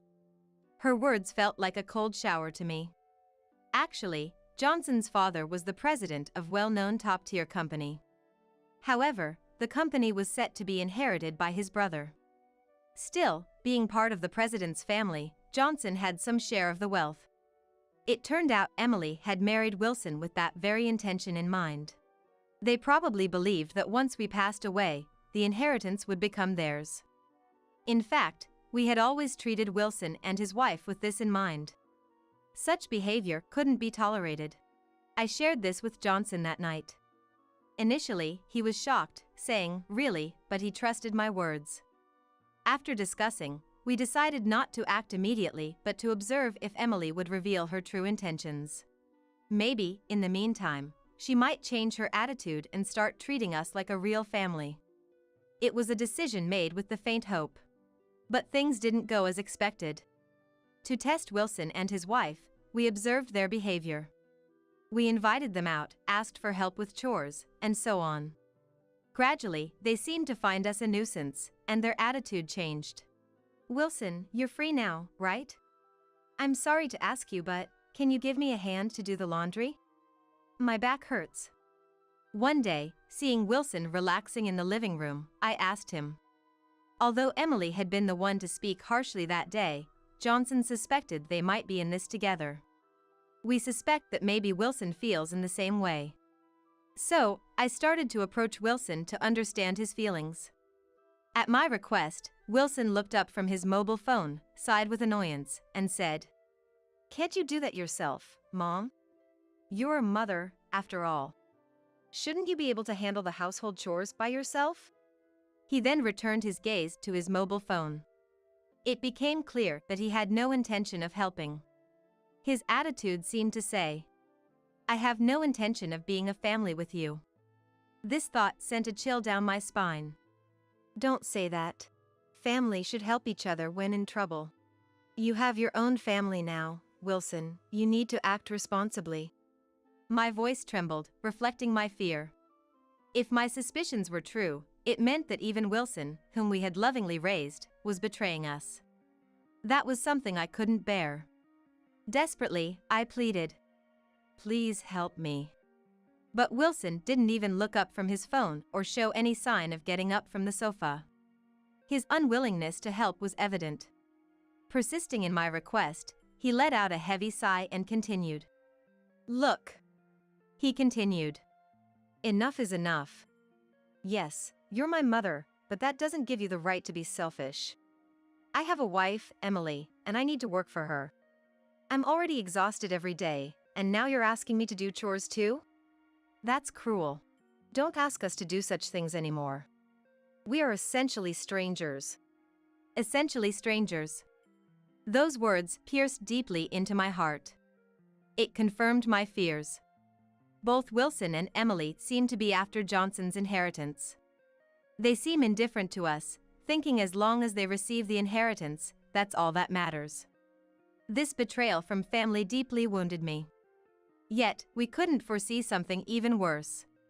I immediately told Johnson about Wilson's possible intent for the inheritance. Johnson, seemingly already convinced. "I thought as much." He nodded. And so, our family dynamics became distorted. Amidst all this, Wilson and his wife decided to move out. When they brought it up, we couldn't help but feel relieved. By then, living with them had become unbearable. Even sharing the same house with them was distressing. They wanted to live in a new single-family home, which would require a significant amount of money. To hasten their move, we decided to provide financial assistance. "Dad, Mom, thanks. Family is indeed valuable." Knowing the underlying meaning of Wilson's words, we couldn't genuinely rejoice. The construction of their new house was completed, and it was the day of their move. They packed up some of their belongings and left the house. A week later, we visited their new home with a housewarming gift. Though I didn't want to go, I remembered my father-in-law teaching about maintaining certain courtesies, so I decided to endure it a bit. "Nice house, isn't it? Smells like new construction." Their home was more beautiful than expected, probably due to the money spent on it. After being shown around various rooms, when we gave the celebration gift in the living room. "Thank you so much," she said. She seemed pleased as she put away the gift. While chatting in the living room, I felt the need to use the restroom. "Where's the bathroom? May I use it?" I said. To my request, Wilson and his wife responded unbelievably. "Wait, are you trying to use the bathroom? Dirty old people are banned from using it. We use that toilet too, you know. If you use it, our brand new toilet will get dirty immediately, won't it?" Followed by his words, "Sorry, but you'll have to make do with peeing in the bushes outside. Oh, and don't do it in the garden, okay? If you dirty our precious home even a little, I'll never forgive you." Their words made me feel dizzy. It was too cruel, regardless of how much they disliked us. At that moment, they were like strangers to me. There was no familial affection left. That's why I decided to start my revenge. I planned to ruin them thoroughly. I secretly devised a scenario for it. Exchanging glances with Johnson, who was just as stunned. It seemed Johnson was thinking the same as me. "We don't want to be a nuisance, and since we've given the housewarming gift, maybe we should leave if we're not wanted." There was no reason to stay in their house any longer. We had fulfilled our duty by giving a housewarming gift. If they were going to be that terrible to us, we didn't need to stay. "Right. Our presence here only seems to bother them. It's better to leave now." I had anticipated being unwelcome, but to be told things like being banned from using the toilet or to go in the bushes was too much. "Yeah, leave right now. Don't want this house getting old and musty because of some old people. Don't stay any longer than necessary." Old people making the house musty? That's just absurd. Realizing how much my own son despised us was a bit of a shock. But I couldn't see Wilson as my son anymore. I'd deal with these conflicting feelings later. For now, the priority was to leave. And don't come over unless absolutely necessary. We've got your gift, so you're of no use to us now. Maybe see you at the baby shower, but that's it. Even though she demanded us to leave right away, she still wants a gift. What greedy people. Though giving them gifts was burdensome, we were fortunately not short on money. So, to keep the peace and calm myself, I accepted it. Then let's sever ties. If you despise us so much, it must be hard to continue as a family, right? Anything is fine with me as long as we don't have to deal with you and your family, who are troublesome. Are they high on their own anger? Emily quickly agreed to my suggestion, likely not understanding the consequences of her decision. We gathered our things and left Wilson's house. They hardly even saw us out. But this was just the beginning of our revenge. I couldn't wait to see them fall into the hell we were about to create. I can't help but look forward to that moment. Back home, I shared the revenge plan with Johnson. He said, "This is going to be interesting." He laughed and was in agreement with my plan. They say spouses become like mirrors of each other, and I really felt that was true. Since then, we had been very busy. To complete our revenge, various preparations were necessary. Before we knew it, about a week had passed. Despite being busy, we were leading a calm life without any major incidents with Wilson and his wife. But it seemed about time for a disruption. As I was expecting this, the phone rang. Johnson and I exchanged glances. Sure enough, it was Wilson on the line. I put the call on speaker so Johnson could hear and spoke to Wilson. "Hello, Wilson? What's up? Did something happen?" It was surprising he called so nonchalantly after what had happened. Normally, after such an incident, I'd think it would be awkward to make a phone call. But Wilson, sounding cornered and desperate, blurted out. "What's happened, you ask? What have you two done? Thanks to you, I'm in a terrible situation. Do something about it now." Wilson's statement was disjointed, and I couldn't understand what he was talking about. Of course, I had orchestrated this revenge, so I could guess what might be happening to him. "What exactly do you mean? Tell me everything from the start, I don't understand." Since I had no idea what he was accusing us of, I couldn't respond. Urging Wilson to explain, he started his story in an angry tone. It seemed the trouble started when he went to work after the incident. While working, Wilson noticed something unusual. The looks directed at him by his colleagues were unusually cold.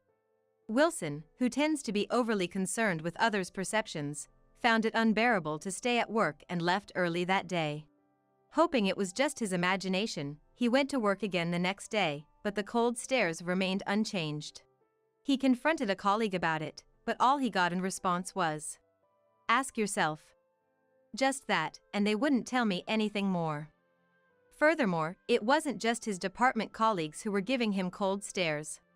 It seemed as if everyone in the company, from high-ranking superiors to colleagues in other departments, were looking at him with disdain. He felt as if every employee he encountered was regarding him with contempt. Despite racking his brain, Wilson couldn't think of a reason for the cold treatment at work. He hadn't made any mistakes on the job. Eventually, he surmised that my husband, Johnson, a member of the company's founding family, and I must have been involved. "What have you two done? Because of you, I can't work anymore. You need to take responsibility." Wilson lashed out at us one-sidedly. Indeed, the frigid reception he faced wasn't a figment of his imagination, it was a part of our scheme. We had promptly informed my brother-in-law about the ordeal with Wilson and his wife. He values us greatly and was furious upon hearing it. Unfortunately, my brother-in-law isn't one to keep secrets. He inadvertently leaked our story to his secretary and other managerial staff. Soon enough, the entire company knew about their misdeeds, and everyone began to scorn Wilson. "This is too much. Fix it now. I can't work in that kind of environment." Indeed, someone like him, who is easily swayed by others' opinions, couldn't possibly continue working in such a hostile environment. However, his employment was actually a result of nepotism. He had been lazy during his student days, lacking notable educational achievements or qualifications. Since he couldn't find a satisfactory job, his sympathetic uncle hired him at his company. Could someone like Wilson really manage a proper job search? From my perspective, it seemed unlikely. That company was his only option.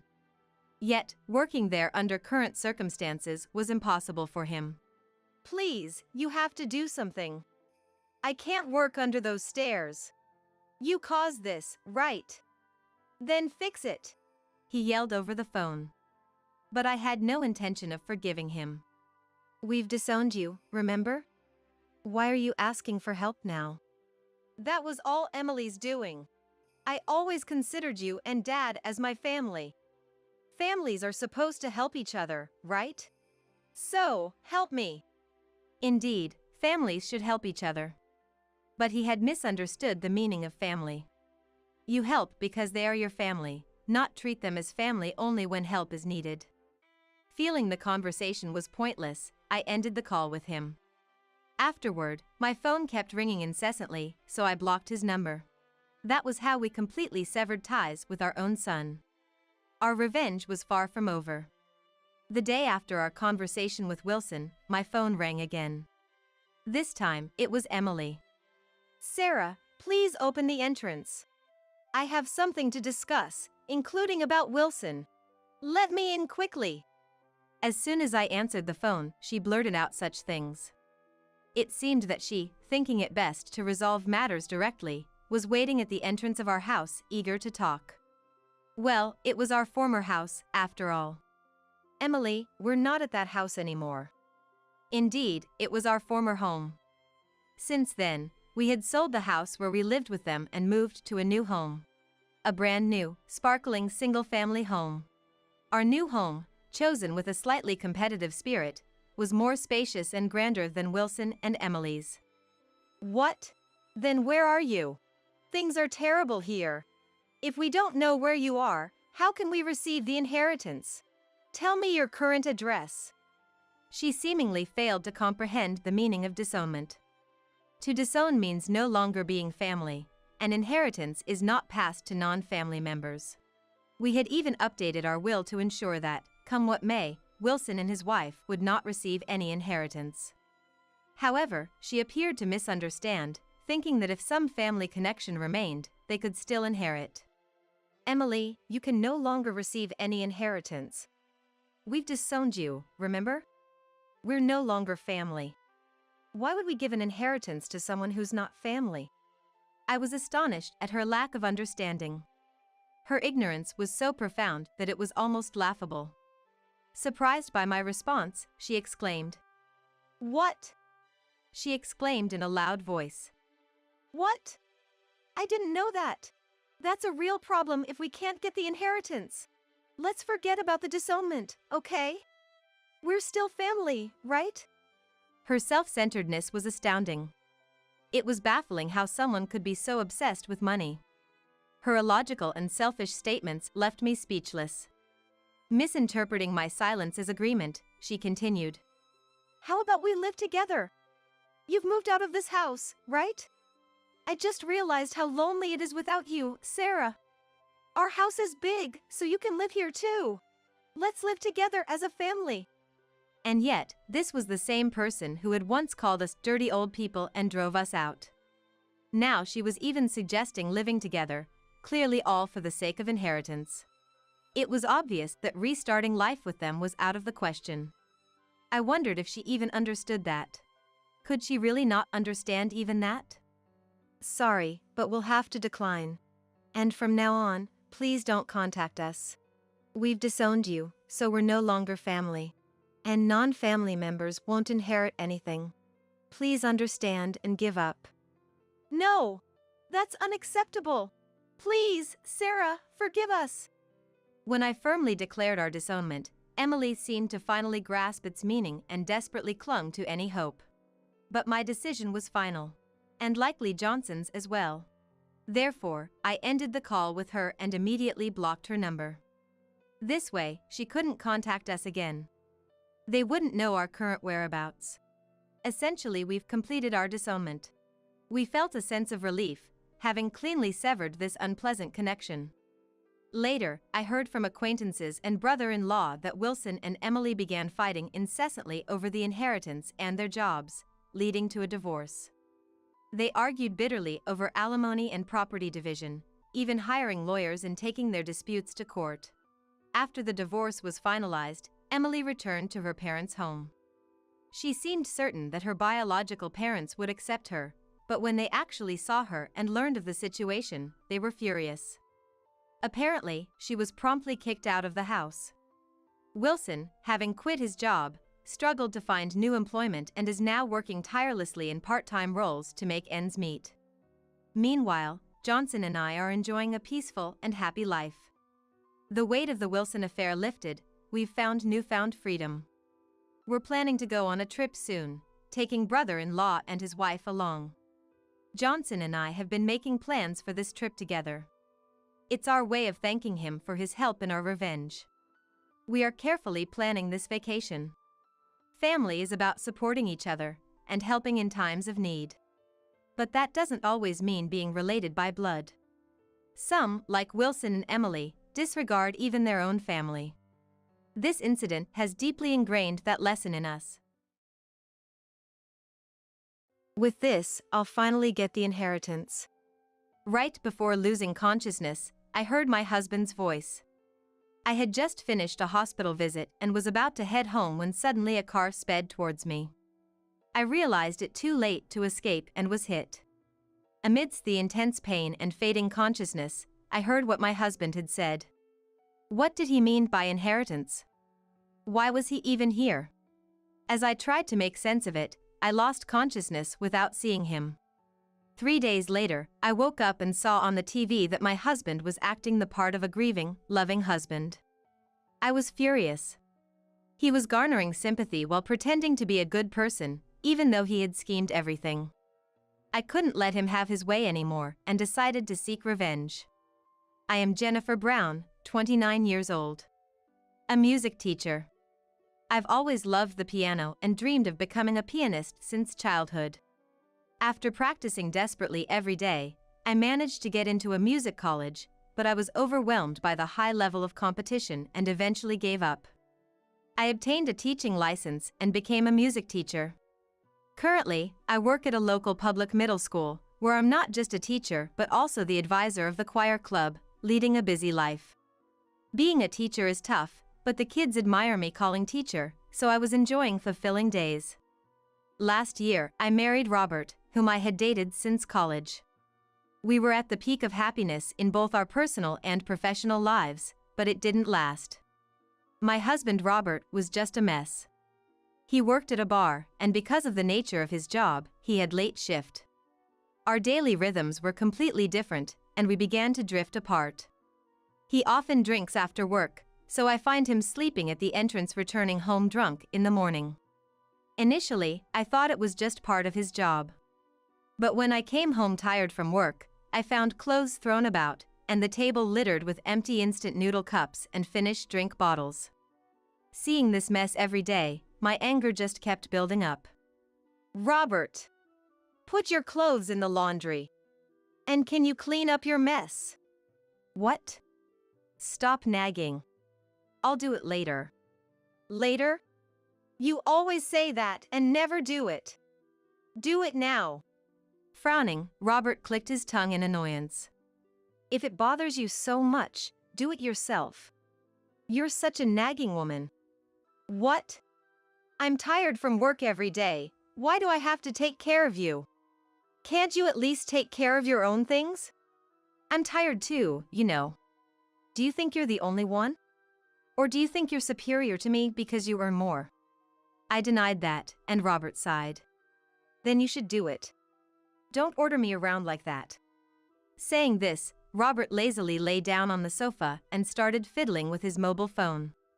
Despite shorter working hours than me, he never helped with housework and just drank around and slept at home. I ended up doing all the cleaning and laundry. Recently, our dates had stopped, and we just argued more. Robert was very handsome. He was popular in college that he even had fans from neighboring universities. I felt superior just being able to marry him. I was smitten with the gentlemanly Robert during our courtship, but now I wondered why I married him. However, everyone has their good and bad sides. I thought maybe it was okay for someone handsome to have a flawed personality, so I decided to bear with it. Half a year after getting married, Robert, who usually went out even on his days off, seemed restless one morning. When I finished cleaning up after breakfast, he called me. "Actually, the bar's been doing poorly lately. I'm short on cash, can you lend me some?" "What? Are you that short on money? What did you spend it on?" He had been saying for months that his salary had decreased and he couldn't pay living expenses. But his salary was supposed to be entirely disposable, yet he claimed to be short on money. "You know, sometimes I go out for drinks with friends. Alcohol costs a lot. If it's really for the shop, you should get reimbursed for expenses. It's ridiculous to pay out of your own pocket." "No, it's not that. I mean, I need it for studying. I have to know other bars' menus and stuff for research." Robert's stammering explanation seemed suspicious. "How much do you need?" "You'll give it to me?" $200. Just $200 is fine." I sighed, and Robert happily hugged me. I was exasperated by his opportunistic behavior, but it was exactly this kind of charm that always ensnared me. I took out $200 from my wallet and handed it to him. He hugged me again. "I really made the right choice marrying Jennifer. Thank you so much."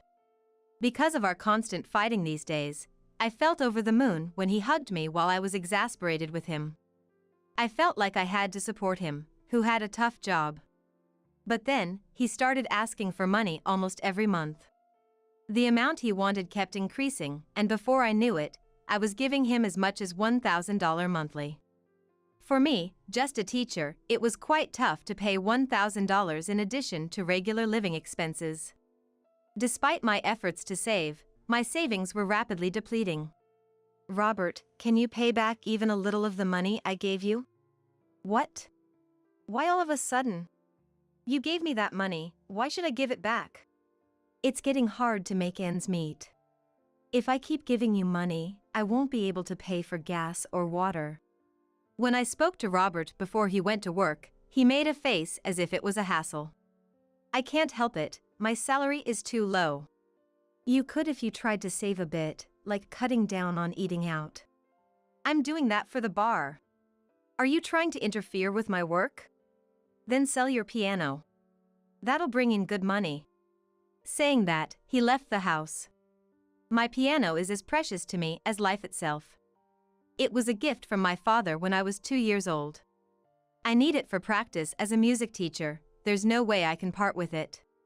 Yet, Robert, who casually drinks around, coldly suggested selling it, which infuriated me. After that, Robert and I stopped speaking. He didn't try to talk to me either, and our marital relationship was practically in ruins. I was contemplating divorce when an incident occurred. While playing the piano, a pain shot through my wrist. The pain, like an electric shock from the wrist to the fingertips, became unbearable. When I visited the hospital, I was diagnosed with tendinitis. "If it gets worse, you might need surgery, so you should get a thorough examination at a bigger hospital." Told this at a nearby clinic, I was given a referral letter. Then, I headed to the general hospital in the next town. If my wrist pain worsens, I might not be able to play the piano anymore. And if I can't play, I might lose my job. If that happens, I don't know what to do to make a living. Having focused solely on playing the piano and not having done any other job, I thought changing careers would be difficult. Before the consultation, I felt anxious and heavy-footed. However, the doctor, after seeing the X-rays, smiled and said it was okay. "Let's observe for now. If possible, please rest your hand. Don't play the piano for about a week, and if the pain worsens, come back for another visit." I was relieved to hear that it wasn't serious enough for surgery. It happened when I stepped out the parking, just as I was about to leave the hospital triumphantly. "Watch out!" I heard a woman scream and turned around in shock to see a car speeding towards me. I wanted to run, but my body wouldn't move properly. Then, an immense impact hit my body. It's an accident. Call an ambulance. Get a doctor. I heard various voices. Amidst fading consciousness, a familiar voice reached my ears. With this, the inheritance plan will work out. I heard a distinctly familiar voice amidst the others. But I lost consciousness before I could identify the speaker. 3 days later, I woke up to the ceiling of a hospital room. When I tried to sit up, intense pain shot through my body. Ow, it hurts. Ms. Brown, can you hear me? I'll go get the doctor, just wait here. I couldn't respond to the nurse's voice. She hurried out, and then the doctor came running. Ms. Brown, do you know where you are? The hospital? Correct. You were hit by a car after your last visit and have been hospitalized. You haven't woken up for 3 days, so we were worried. I was shocked to hear it had been 3 days, but I couldn't voice it. The nurse and doctor then explained my current situation. I had been hit by a car and suffered multiple complex fractures throughout my body. I was still in a period of absolute rest, not even allowed to sit up. It must be boring just lying there. Do you want to watch TV? You can watch it while lying down. The nurse turned on the TV for me, ensuring my comfort. Coincidentally, the TV was covering my accident. Oh, you probably don't want to see this, do you? Should I change the channel? No, please leave it. I want to watch. I couldn't take my eyes off the news. It reported that a woman named Amelia, who hit me with her car, was arrested for dangerous driving causing injury. Seeing the perpetrator's photo, everything made sense to me. Then I realized that the voice talking about receiving an inheritance when I was hit was Robert's. He had intentionally run me over with a car for money. However, the news only reported that he was in Amelia's car as a friend, nothing more. The screen switched to Robert. I never imagined that the car I was in would cause an accident and hit my wife. I keep seeing that scene in my dreams. I can't sleep at night. I exploded with anger at his tearful interview. This accident was undoubtedly schemed by Robert. I couldn't stand him causing me this accident for inheritance and then continuing to act like a good husband. Determined not to let Robert have his way anymore, I vowed revenge. 4 hours after waking up, Robert burst into the room, panting. Jennifer! Thank goodness you're awake! I shook off Robert's hand as he tried to grasp mine uninvited. What's wrong? Are you still in pain? Yes, I am. My whole body is in excruciating pain, all because of you. What are you talking about? The atmosphere grew tense, making even the nearby nurse's expression stiffen. Trying to lighten the mood, Robert forced a smile. Are you still confused? Is there anything you want to eat? I'll go buy it. I don't want anything. Can you please leave my room right now? Why are you saying that? Jennifer, you're acting strange. It's not strange at all. The accident was schemed by you for the inheritance, wasn't it? Robert looked surprised at my words. What are you talking about? Why would I do something like that? Really? Then why did you take out a high-value life insurance policy a month before the accident? You said you couldn't even afford to pay the living expenses because your salary was low. I was told it's good to have insurance in case something happens. Amelia, the girl who hit Jennifer with her car, she works in insurance sales. She used to work part-time at my bar. Robert had given the same explanation when he took out the insurance. They had been close since her part-time days, and after she got a job at an insurance company, they kept in touch. He said he felt sorry for her as she was struggling to sell policies.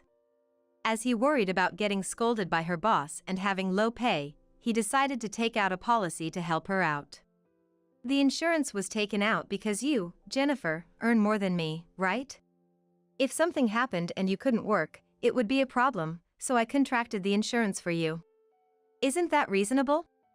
Hearing that, it seemed like his explanation might not be wrong. You're in a situation where you have to borrow money from me and can't pay the living expenses, yet you can afford insurance premiums?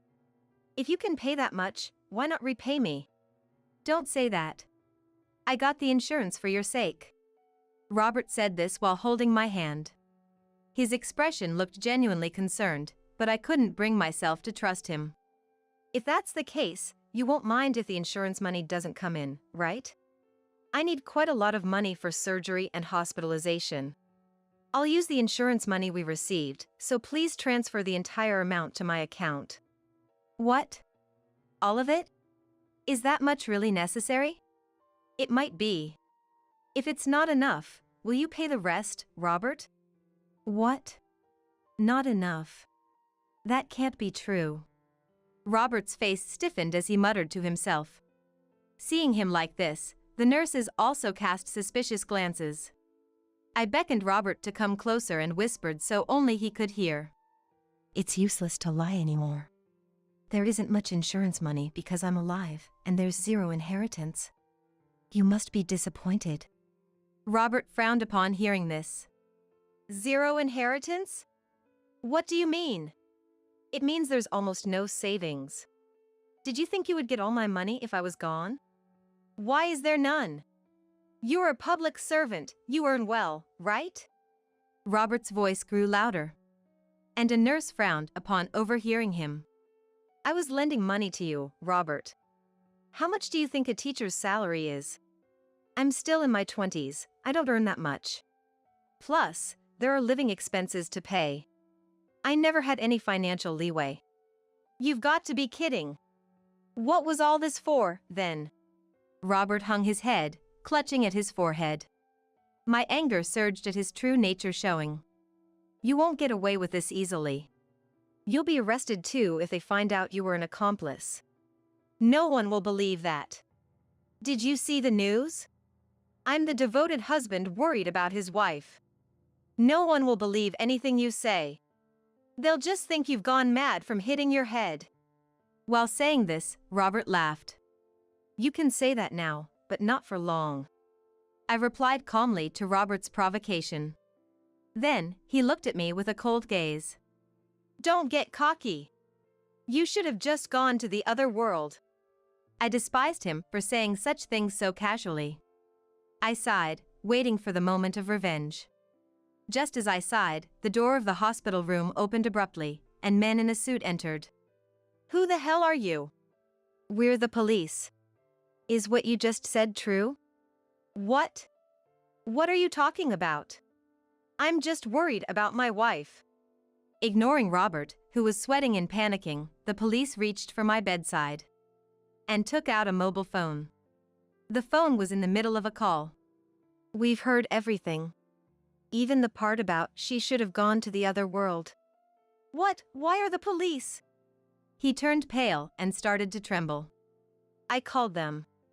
I wanted their help to uncover the truth about the accident. Thanks to you, I could fully expose your true nature. What, you? Officer, this is a misunderstanding. I just have a quick temper, and I thought Jennifer was picking a fight, so I snapped. It's not really about the money. No one will believe those words now. Then show me evidence that I'm the perpetrator of the accident. Robert kicked the bed in frustration. I glared at him and turned to the police. The woman currently arrested, Amelia, is his mistress. They've been close for quite a while. What?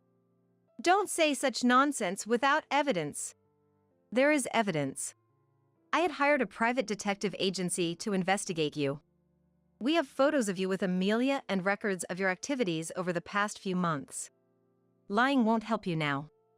Ever since Robert frequently started asking me for money, I suspected he was in debt and hired a private detective agency investigate. The investigation revealed that he was having an affair, spending money on drinks and hotels daily. Knowing his mistress's face, I was certain he was involved in the accident when I saw her on the news. The police were making a phone call to search my house while listening to the conversation. Meanwhile, Robert was sweating and visibly shaken. So you ran out of money I gave you, and planned this accident to get the inheritance and insurance money, planning to live with her. Isn't that right? That's just your wild imagination. Then I'll take the insurance money. Withdraw it now and bring it to me." Robert fell silent. It seems like he doesn't want to give up the money at all. Even though Robert refuses to hand over the insurance money despite the situation, the surrounding skepticism grows. "I've heard from the police. They're concerned about how much you've been worrying about that woman." "Well, she's my friend. It's natural to be concerned." "The police told me they're concerned about how much you worry about the other woman. You're not even mad at Amelia for what happened to me. And why were you at the hospital that day, at that time?" "It was a weekday morning when I went to the hospital. Robert should have been getting ready for work around noon, and it was the time when I finished my appointment. Yet, he was inexplicably near a hospital in a neighboring city. I just happened to have a day off." On your day off, you were at the hospital? There are no places around there that you would visit. You weren't being treated there, so there must have been some reason you were there." Robert was speechless, sweating profusely. The police then restrained him. "We'll ask for the details at the station. Please come with us." "Wait. I'm not guilty. It's all a misunderstanding by Jennifer." His desperate excuses were ignored by the police, who remained unfazed with a stern expression. "Officer, if he had planned the accident, what kind of punishment could he face?" "Well, if it's premeditated, it could be attempted murder. We need to hear the full story first, though." "Attempted murder? Help me!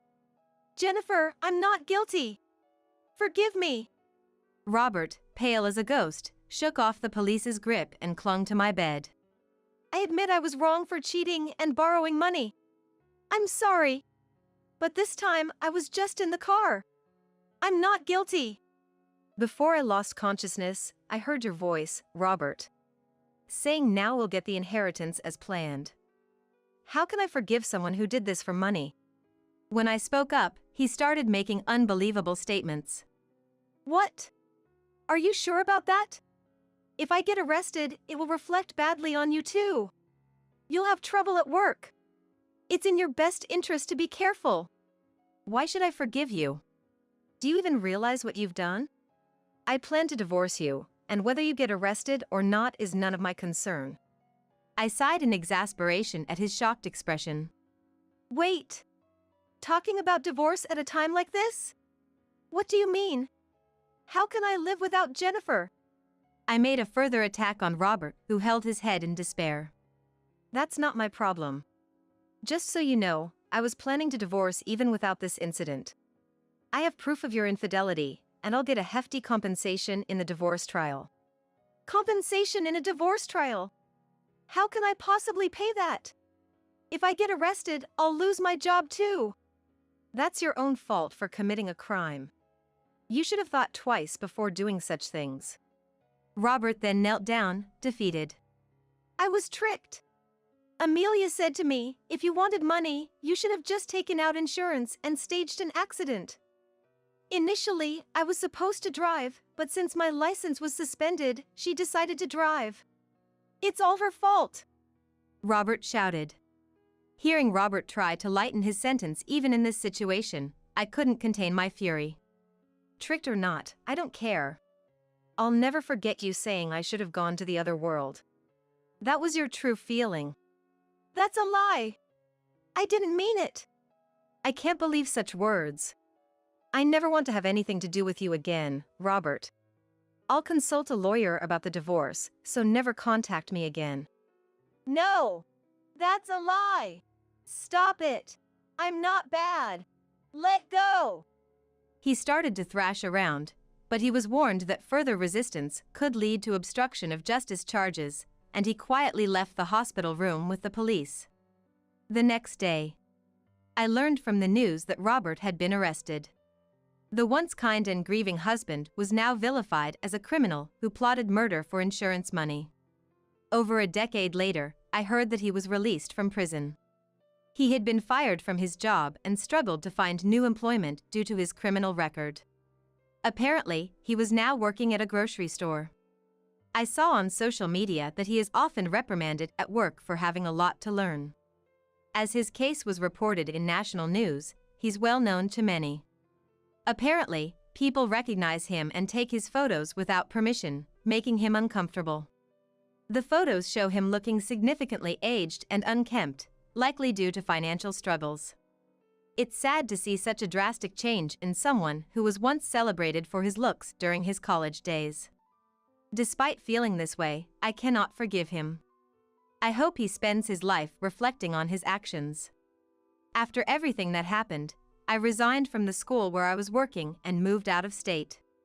There, I found a job as a piano teacher.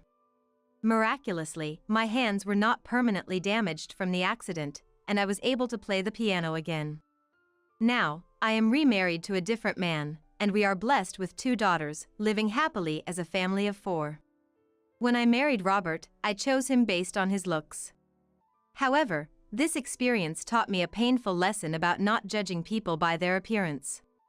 My current husband may not be conventionally handsome, but he's kind, honest, and a wonderful person.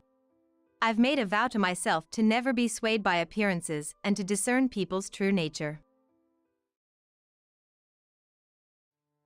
Dropping out and living off a pension, isn't that just like a dead weight who doesn't understand the struggles of the young? Caught in a fire and still not a bit spirited. Really, society's dead weight lives the longest, huh? Tiana, my eldest son's wife, said this laughing, without a hint of malice. It was the last straw for me. Don't think getting disowned is the end of it. Divine retribution will come one day. Just you wait. My name is Violet, I'm 75. When did it start? The words I mutter when I get moving became, Here we go. ouch. Sometimes, I say them even when I'm not in pain. Back when my body issues were fewer than now, and I had just turned 60. A shocking piece of news landed between my recently retired husband, Cody, and me. Our eldest son, Ethan, not particularly bright and with kindness as his only trait, was getting married. Ethan wanted a family meeting, and Cody and I joyfully agreed. Who could have chosen our unremarkable Ethan?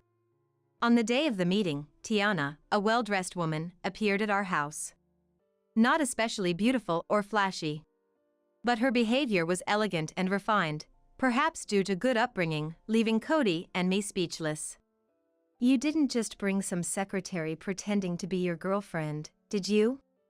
I couldn't help but ask Ethan. But as we listened to them, her background became clear. She was the daughter of a chain of Italian restaurants. With 2 older brothers, she wasn't expected to take over the family business.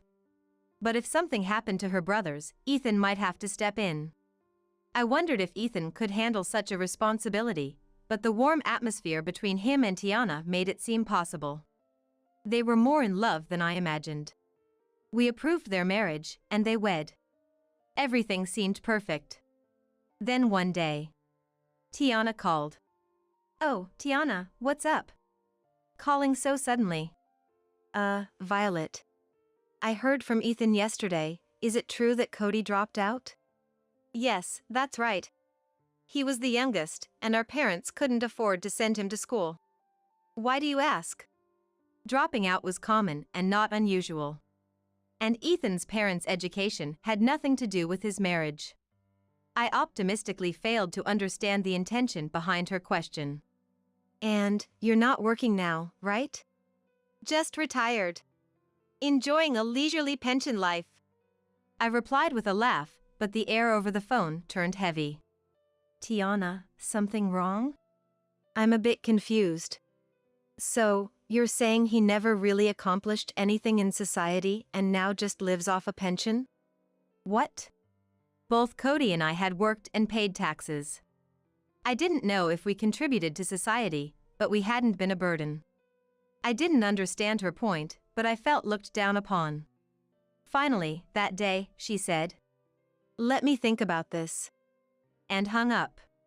Wondering if I should tell Ethan about this, I consulted with Cody. Tiana's intentions aren't clear, and it might be a misunderstanding. Let's wait and see. That's what happened. 2 months later. Ethan and Tiana visited us during a long vacation. I hoped that Tiana had misunderstood something about the dropout issue. For their visit, I prepared seasonal ingredients and fancy seafood. But what's this? Tiana, who came to help in the kitchen, looked at the ingredients and got furious. There were no known allergies, and serving shrimp and crab wasn't unusual. I had no idea why she was so angry. Who decided to have a meal like this? Well, it was Cody. He did it because you guys were coming over. He is on a pension, right? Living comfortably off the big taxes we worked hard to pay. Please don't indulge in luxuries like everyone else. Hey! That's no way to talk. We don't even indulge in luxuries normally, and we've been paying into our pension all this time. That's the problem with you people. You benefit from everything, from healthcare to pensions, while young people like us work hard, knowing our future pensions will be almost non-existent. If you have money for luxuries, donate it to the younger generation. While I stood there dumbfounded, she sighed again. In my family, my parents and brothers all went to college, studied hard, and provide dedicated service to society and our customers every day. And they earn well, of course. Cody, he worked in a factory, right? Didn't study much and settled for low wages, just moving his body around, and his future was secured. How nice. We work hard but never feel it's enough for our efforts. I couldn't tell if we were indeed better off than Tiana's family unless I compared our incomes. But, regardless, it wasn't fair for her to say all this. Does she even understand how the pension system works? I wondered. If you have so many complaints, then leave. I was about to say that when. What's all this noise about? Cody, who should have been at the grocery store with Ethan, appeared from behind. Cody. Tears welled up in my eyes, maybe because of the harsh words thrown at him. He had always worked hard for our family. He even gave up school for us. He's a respectable man who's been working tirelessly for us. He doesn't deserve to be looked down on like this. Cody, can you please stop living so luxuriously? Huh? With a haughty attitude and arms crossed, Tiana glared at him. This woman, she's still mocking Cody. If you're living off a pension, please lead a modest life or save for your demise. We don't want our hard-earned money going to people like you. Tiana, what's wrong? I'm not living luxuriously or anything. No. Just preparing all these fine ingredients is a nuisance. We can afford this with our own money. It's not like they're high-end ingredients. I just thought it'd be nice for today.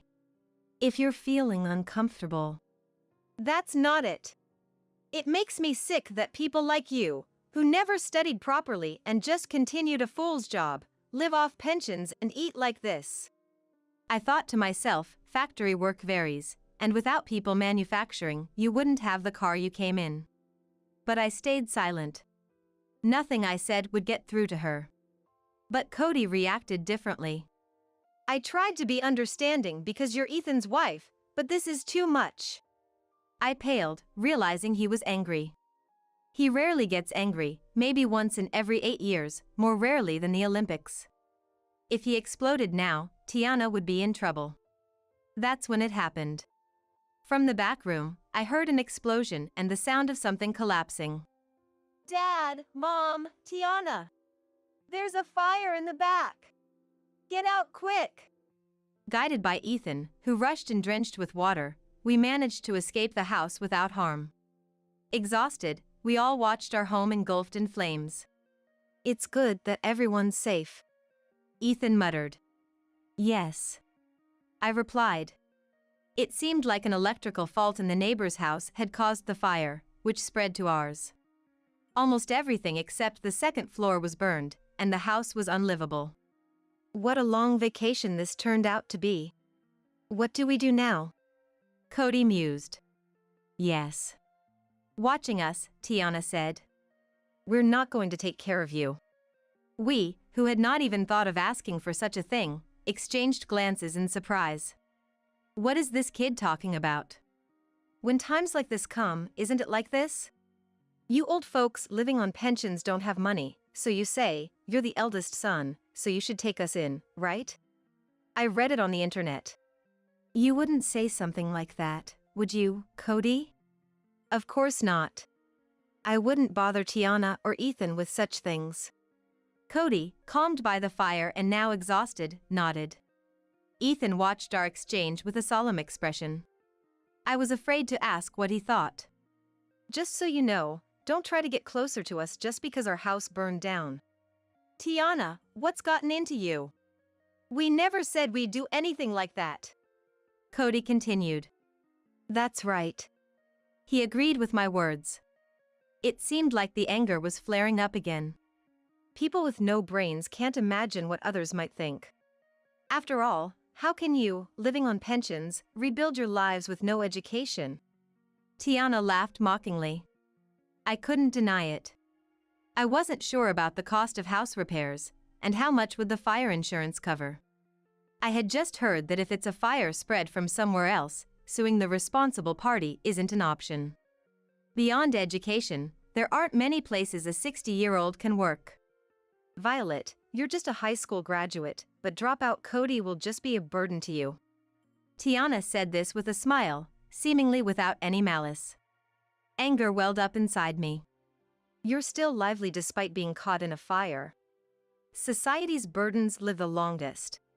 Before Cody could grab Tiana by the collar in response to her words, my slap should have exploded. But my slap didn't hit Tiana, it struck Ethan's left cheek. Ethan! Why are you defending her? You're making a mockery of Dad. Cody restrained me as I cried out, and Ethan stepped forward as if to shield Tiana. I'm sorry, Ethan muttered, looking down. Does marrying mean your wife is more important? Are we, your family, nothing to you? It's not like that. But I love her too, so whether she's wrong or right, I can't choose. My dear Ethan, whose only good trait was his kindness, had become merely indecisive. I had carried and raised Ethan with care. I understood his feelings. I would have liked to support his kind heart if possible. But I just couldn't get along with Tiana anymore. That's enough. Dad and I will cut ties with her. We won't see you either. I couldn't bring myself to say cut ties with Ethan too. My weakness was apparent. I might be called pathetic, but I just couldn't bear to easily sever ties with Ethan. I never imagined spending the last years of my life like this. My body trembled, whether from fear, anxiety, or the excitement of my outburst. And so, my husband and I, and Ethan and his wife, started walking separate paths. 10 years later, after various circumstances, we were living with Cedric, our second son, and his wife. 2 days after the fire, when Cedric was supposed to visit, I contacted him. Why don't you live with us? He said it so casually, and we've been living together ever since. Cedric's wife, Caddy, had been unwell since giving birth and struggled with household chores. Then came our house fire.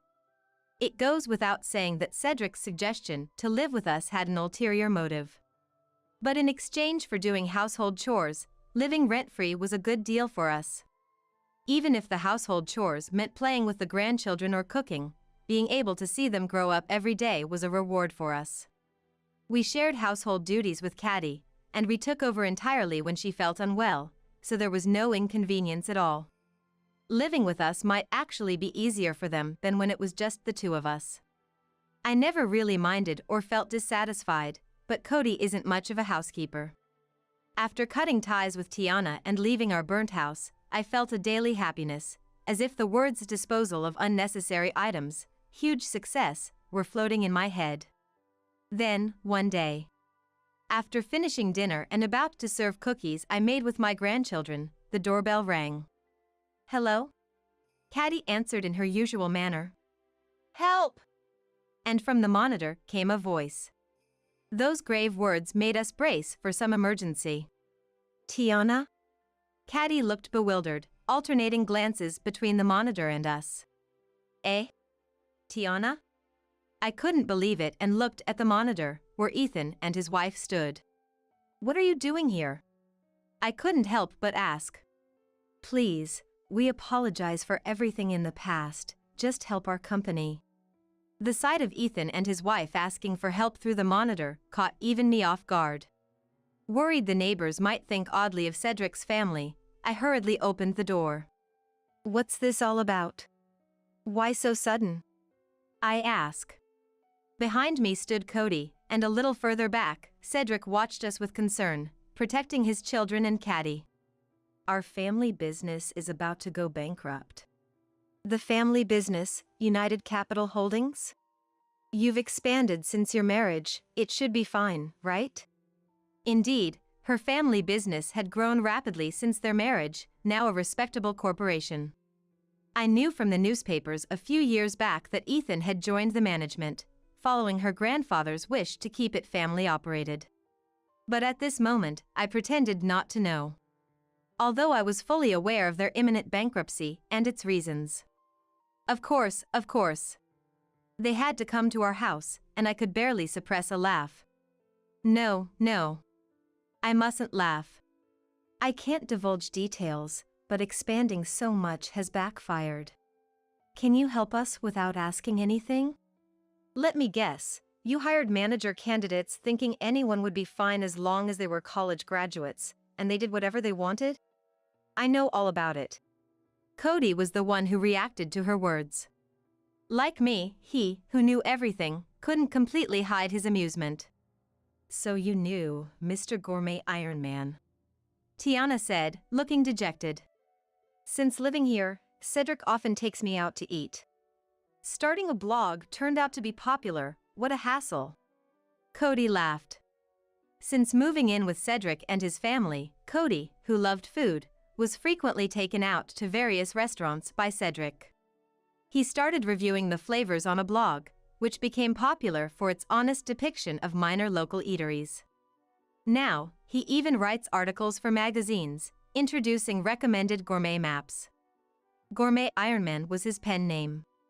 His articles were so influential that celebrities often visited the restaurants he reviewed. Cody, once mocked as a dropout living on a pension, now earned his income solely through his talent for writing and popularity, regardless of his educational background. I saw you entering a restaurant I know and realized you are the Gourmet Iron Man. Please, Cody, I apologize for the past, but can you feature our restaurant on your blog or in the media? Ethan added. I know it's too convenient, but I'm asking too. I had once cared deeply for Ethan, no doubt about it. But after 10 years without contact, their return now, trying to salvage only the good parts, made me feel nauseous beyond disgust. It's way too convenient.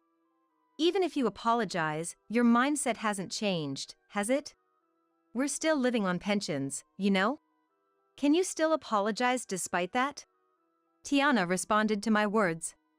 I can apologize. She responded immediately. Your pride and beliefs are so flimsy. You insulted us over something so trivial that you can apologize so easily? That is. Isn't it because people like that are in management that the store's business is getting worse? Always about money, no passion in what they do. Say whatever you want to me. I'll take it as my punishment. But please, the article about our store. At that moment. Well, that's a bit of a problem. Cody said. What? Exclaimed Tiana. Didn't your family also runs a Japanese restaurant called Sakura besides Italian place, Ruble D? Yes. And the ramen place, Ramen Master, right? Yes, but what does that have to do with anything? I knew about Ruble D since you got married, but I didn't know much about the managing company, so I ended up writing bad reviews for the other places too. Just the day before yesterday. What? She was frozen by Cody's revelation. The magazine asked me to write a critical piece on these places. They said they've been getting bad reviews lately and wanted to feature them. So I wrote exactly what I saw. I even spread rumors about the poor attitude of the managers, which I heard from another writer during my visit. The ramen place served bowls with fingers in them, and the Japanese place lacked cleanliness. Some dishes were served cold, as if they were frozen. Isn't that a bit much? I also heard about this from Cody, saying, I might have written something bad about Tiana's family. That's how I learned about her family situation. It was more of a disclosure of facts than bad-mouthing. What else was there? Cody muttered as Tiana started to tremble. Did you write about everything? It was my way of showing care. I thought it was unfair for customers to suffer losses. I've submitted the article today. Hearing about the submission, Tiana, who was clinging to Cody, and Ethan both collapsed weakly on the spot.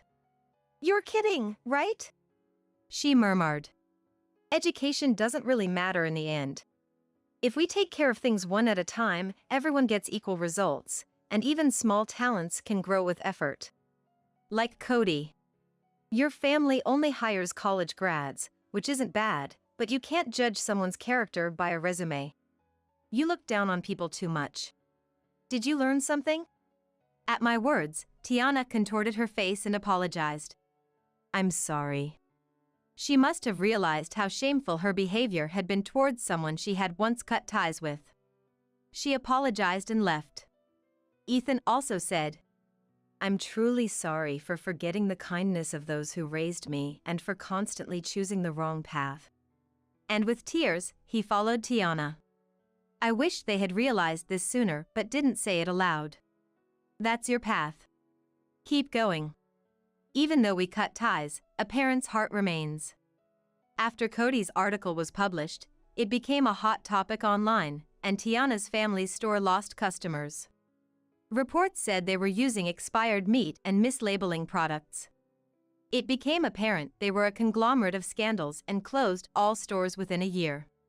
Bankruptcy. From what I hear on internet forums, Ethan and Tiana divorced after that incident.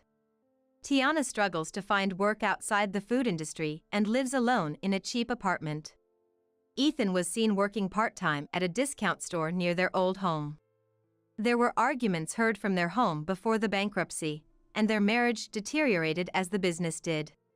Both cut off ties, and though I can't confirm the truth, I hope Ethan learns what's truly right for him through these hardships. If we ever meet again, no, I'm still too angry. They should suffer and learn from society. As for me, I've recovered from an illness a few years ago and am now living happier and healthier, all thanks to the dedicated support of Cedric and his wife, and the joy of my grandchildren. And most of all, it's thanks to my precious husband who heals me. Caddy has grown much stronger and is now a powerful mom. Caddy says, "It's starting to look like you." That said, I was supposed to be ladylike. It's strange. I do see similarities in the way we scold our grandchildren or when I'm admonishing Cedric. It's strange how non-blood-related family members can resemble each other. I want to continue watching over Cedric and his family. Since recovering, I've started going on walking dates 3 times a week to a nearby park with Cody. It's a small joy, but it feels like returning to my youth, and I'm happy. I'll keep taking care of my health and enjoy this once-in-a-lifetime life.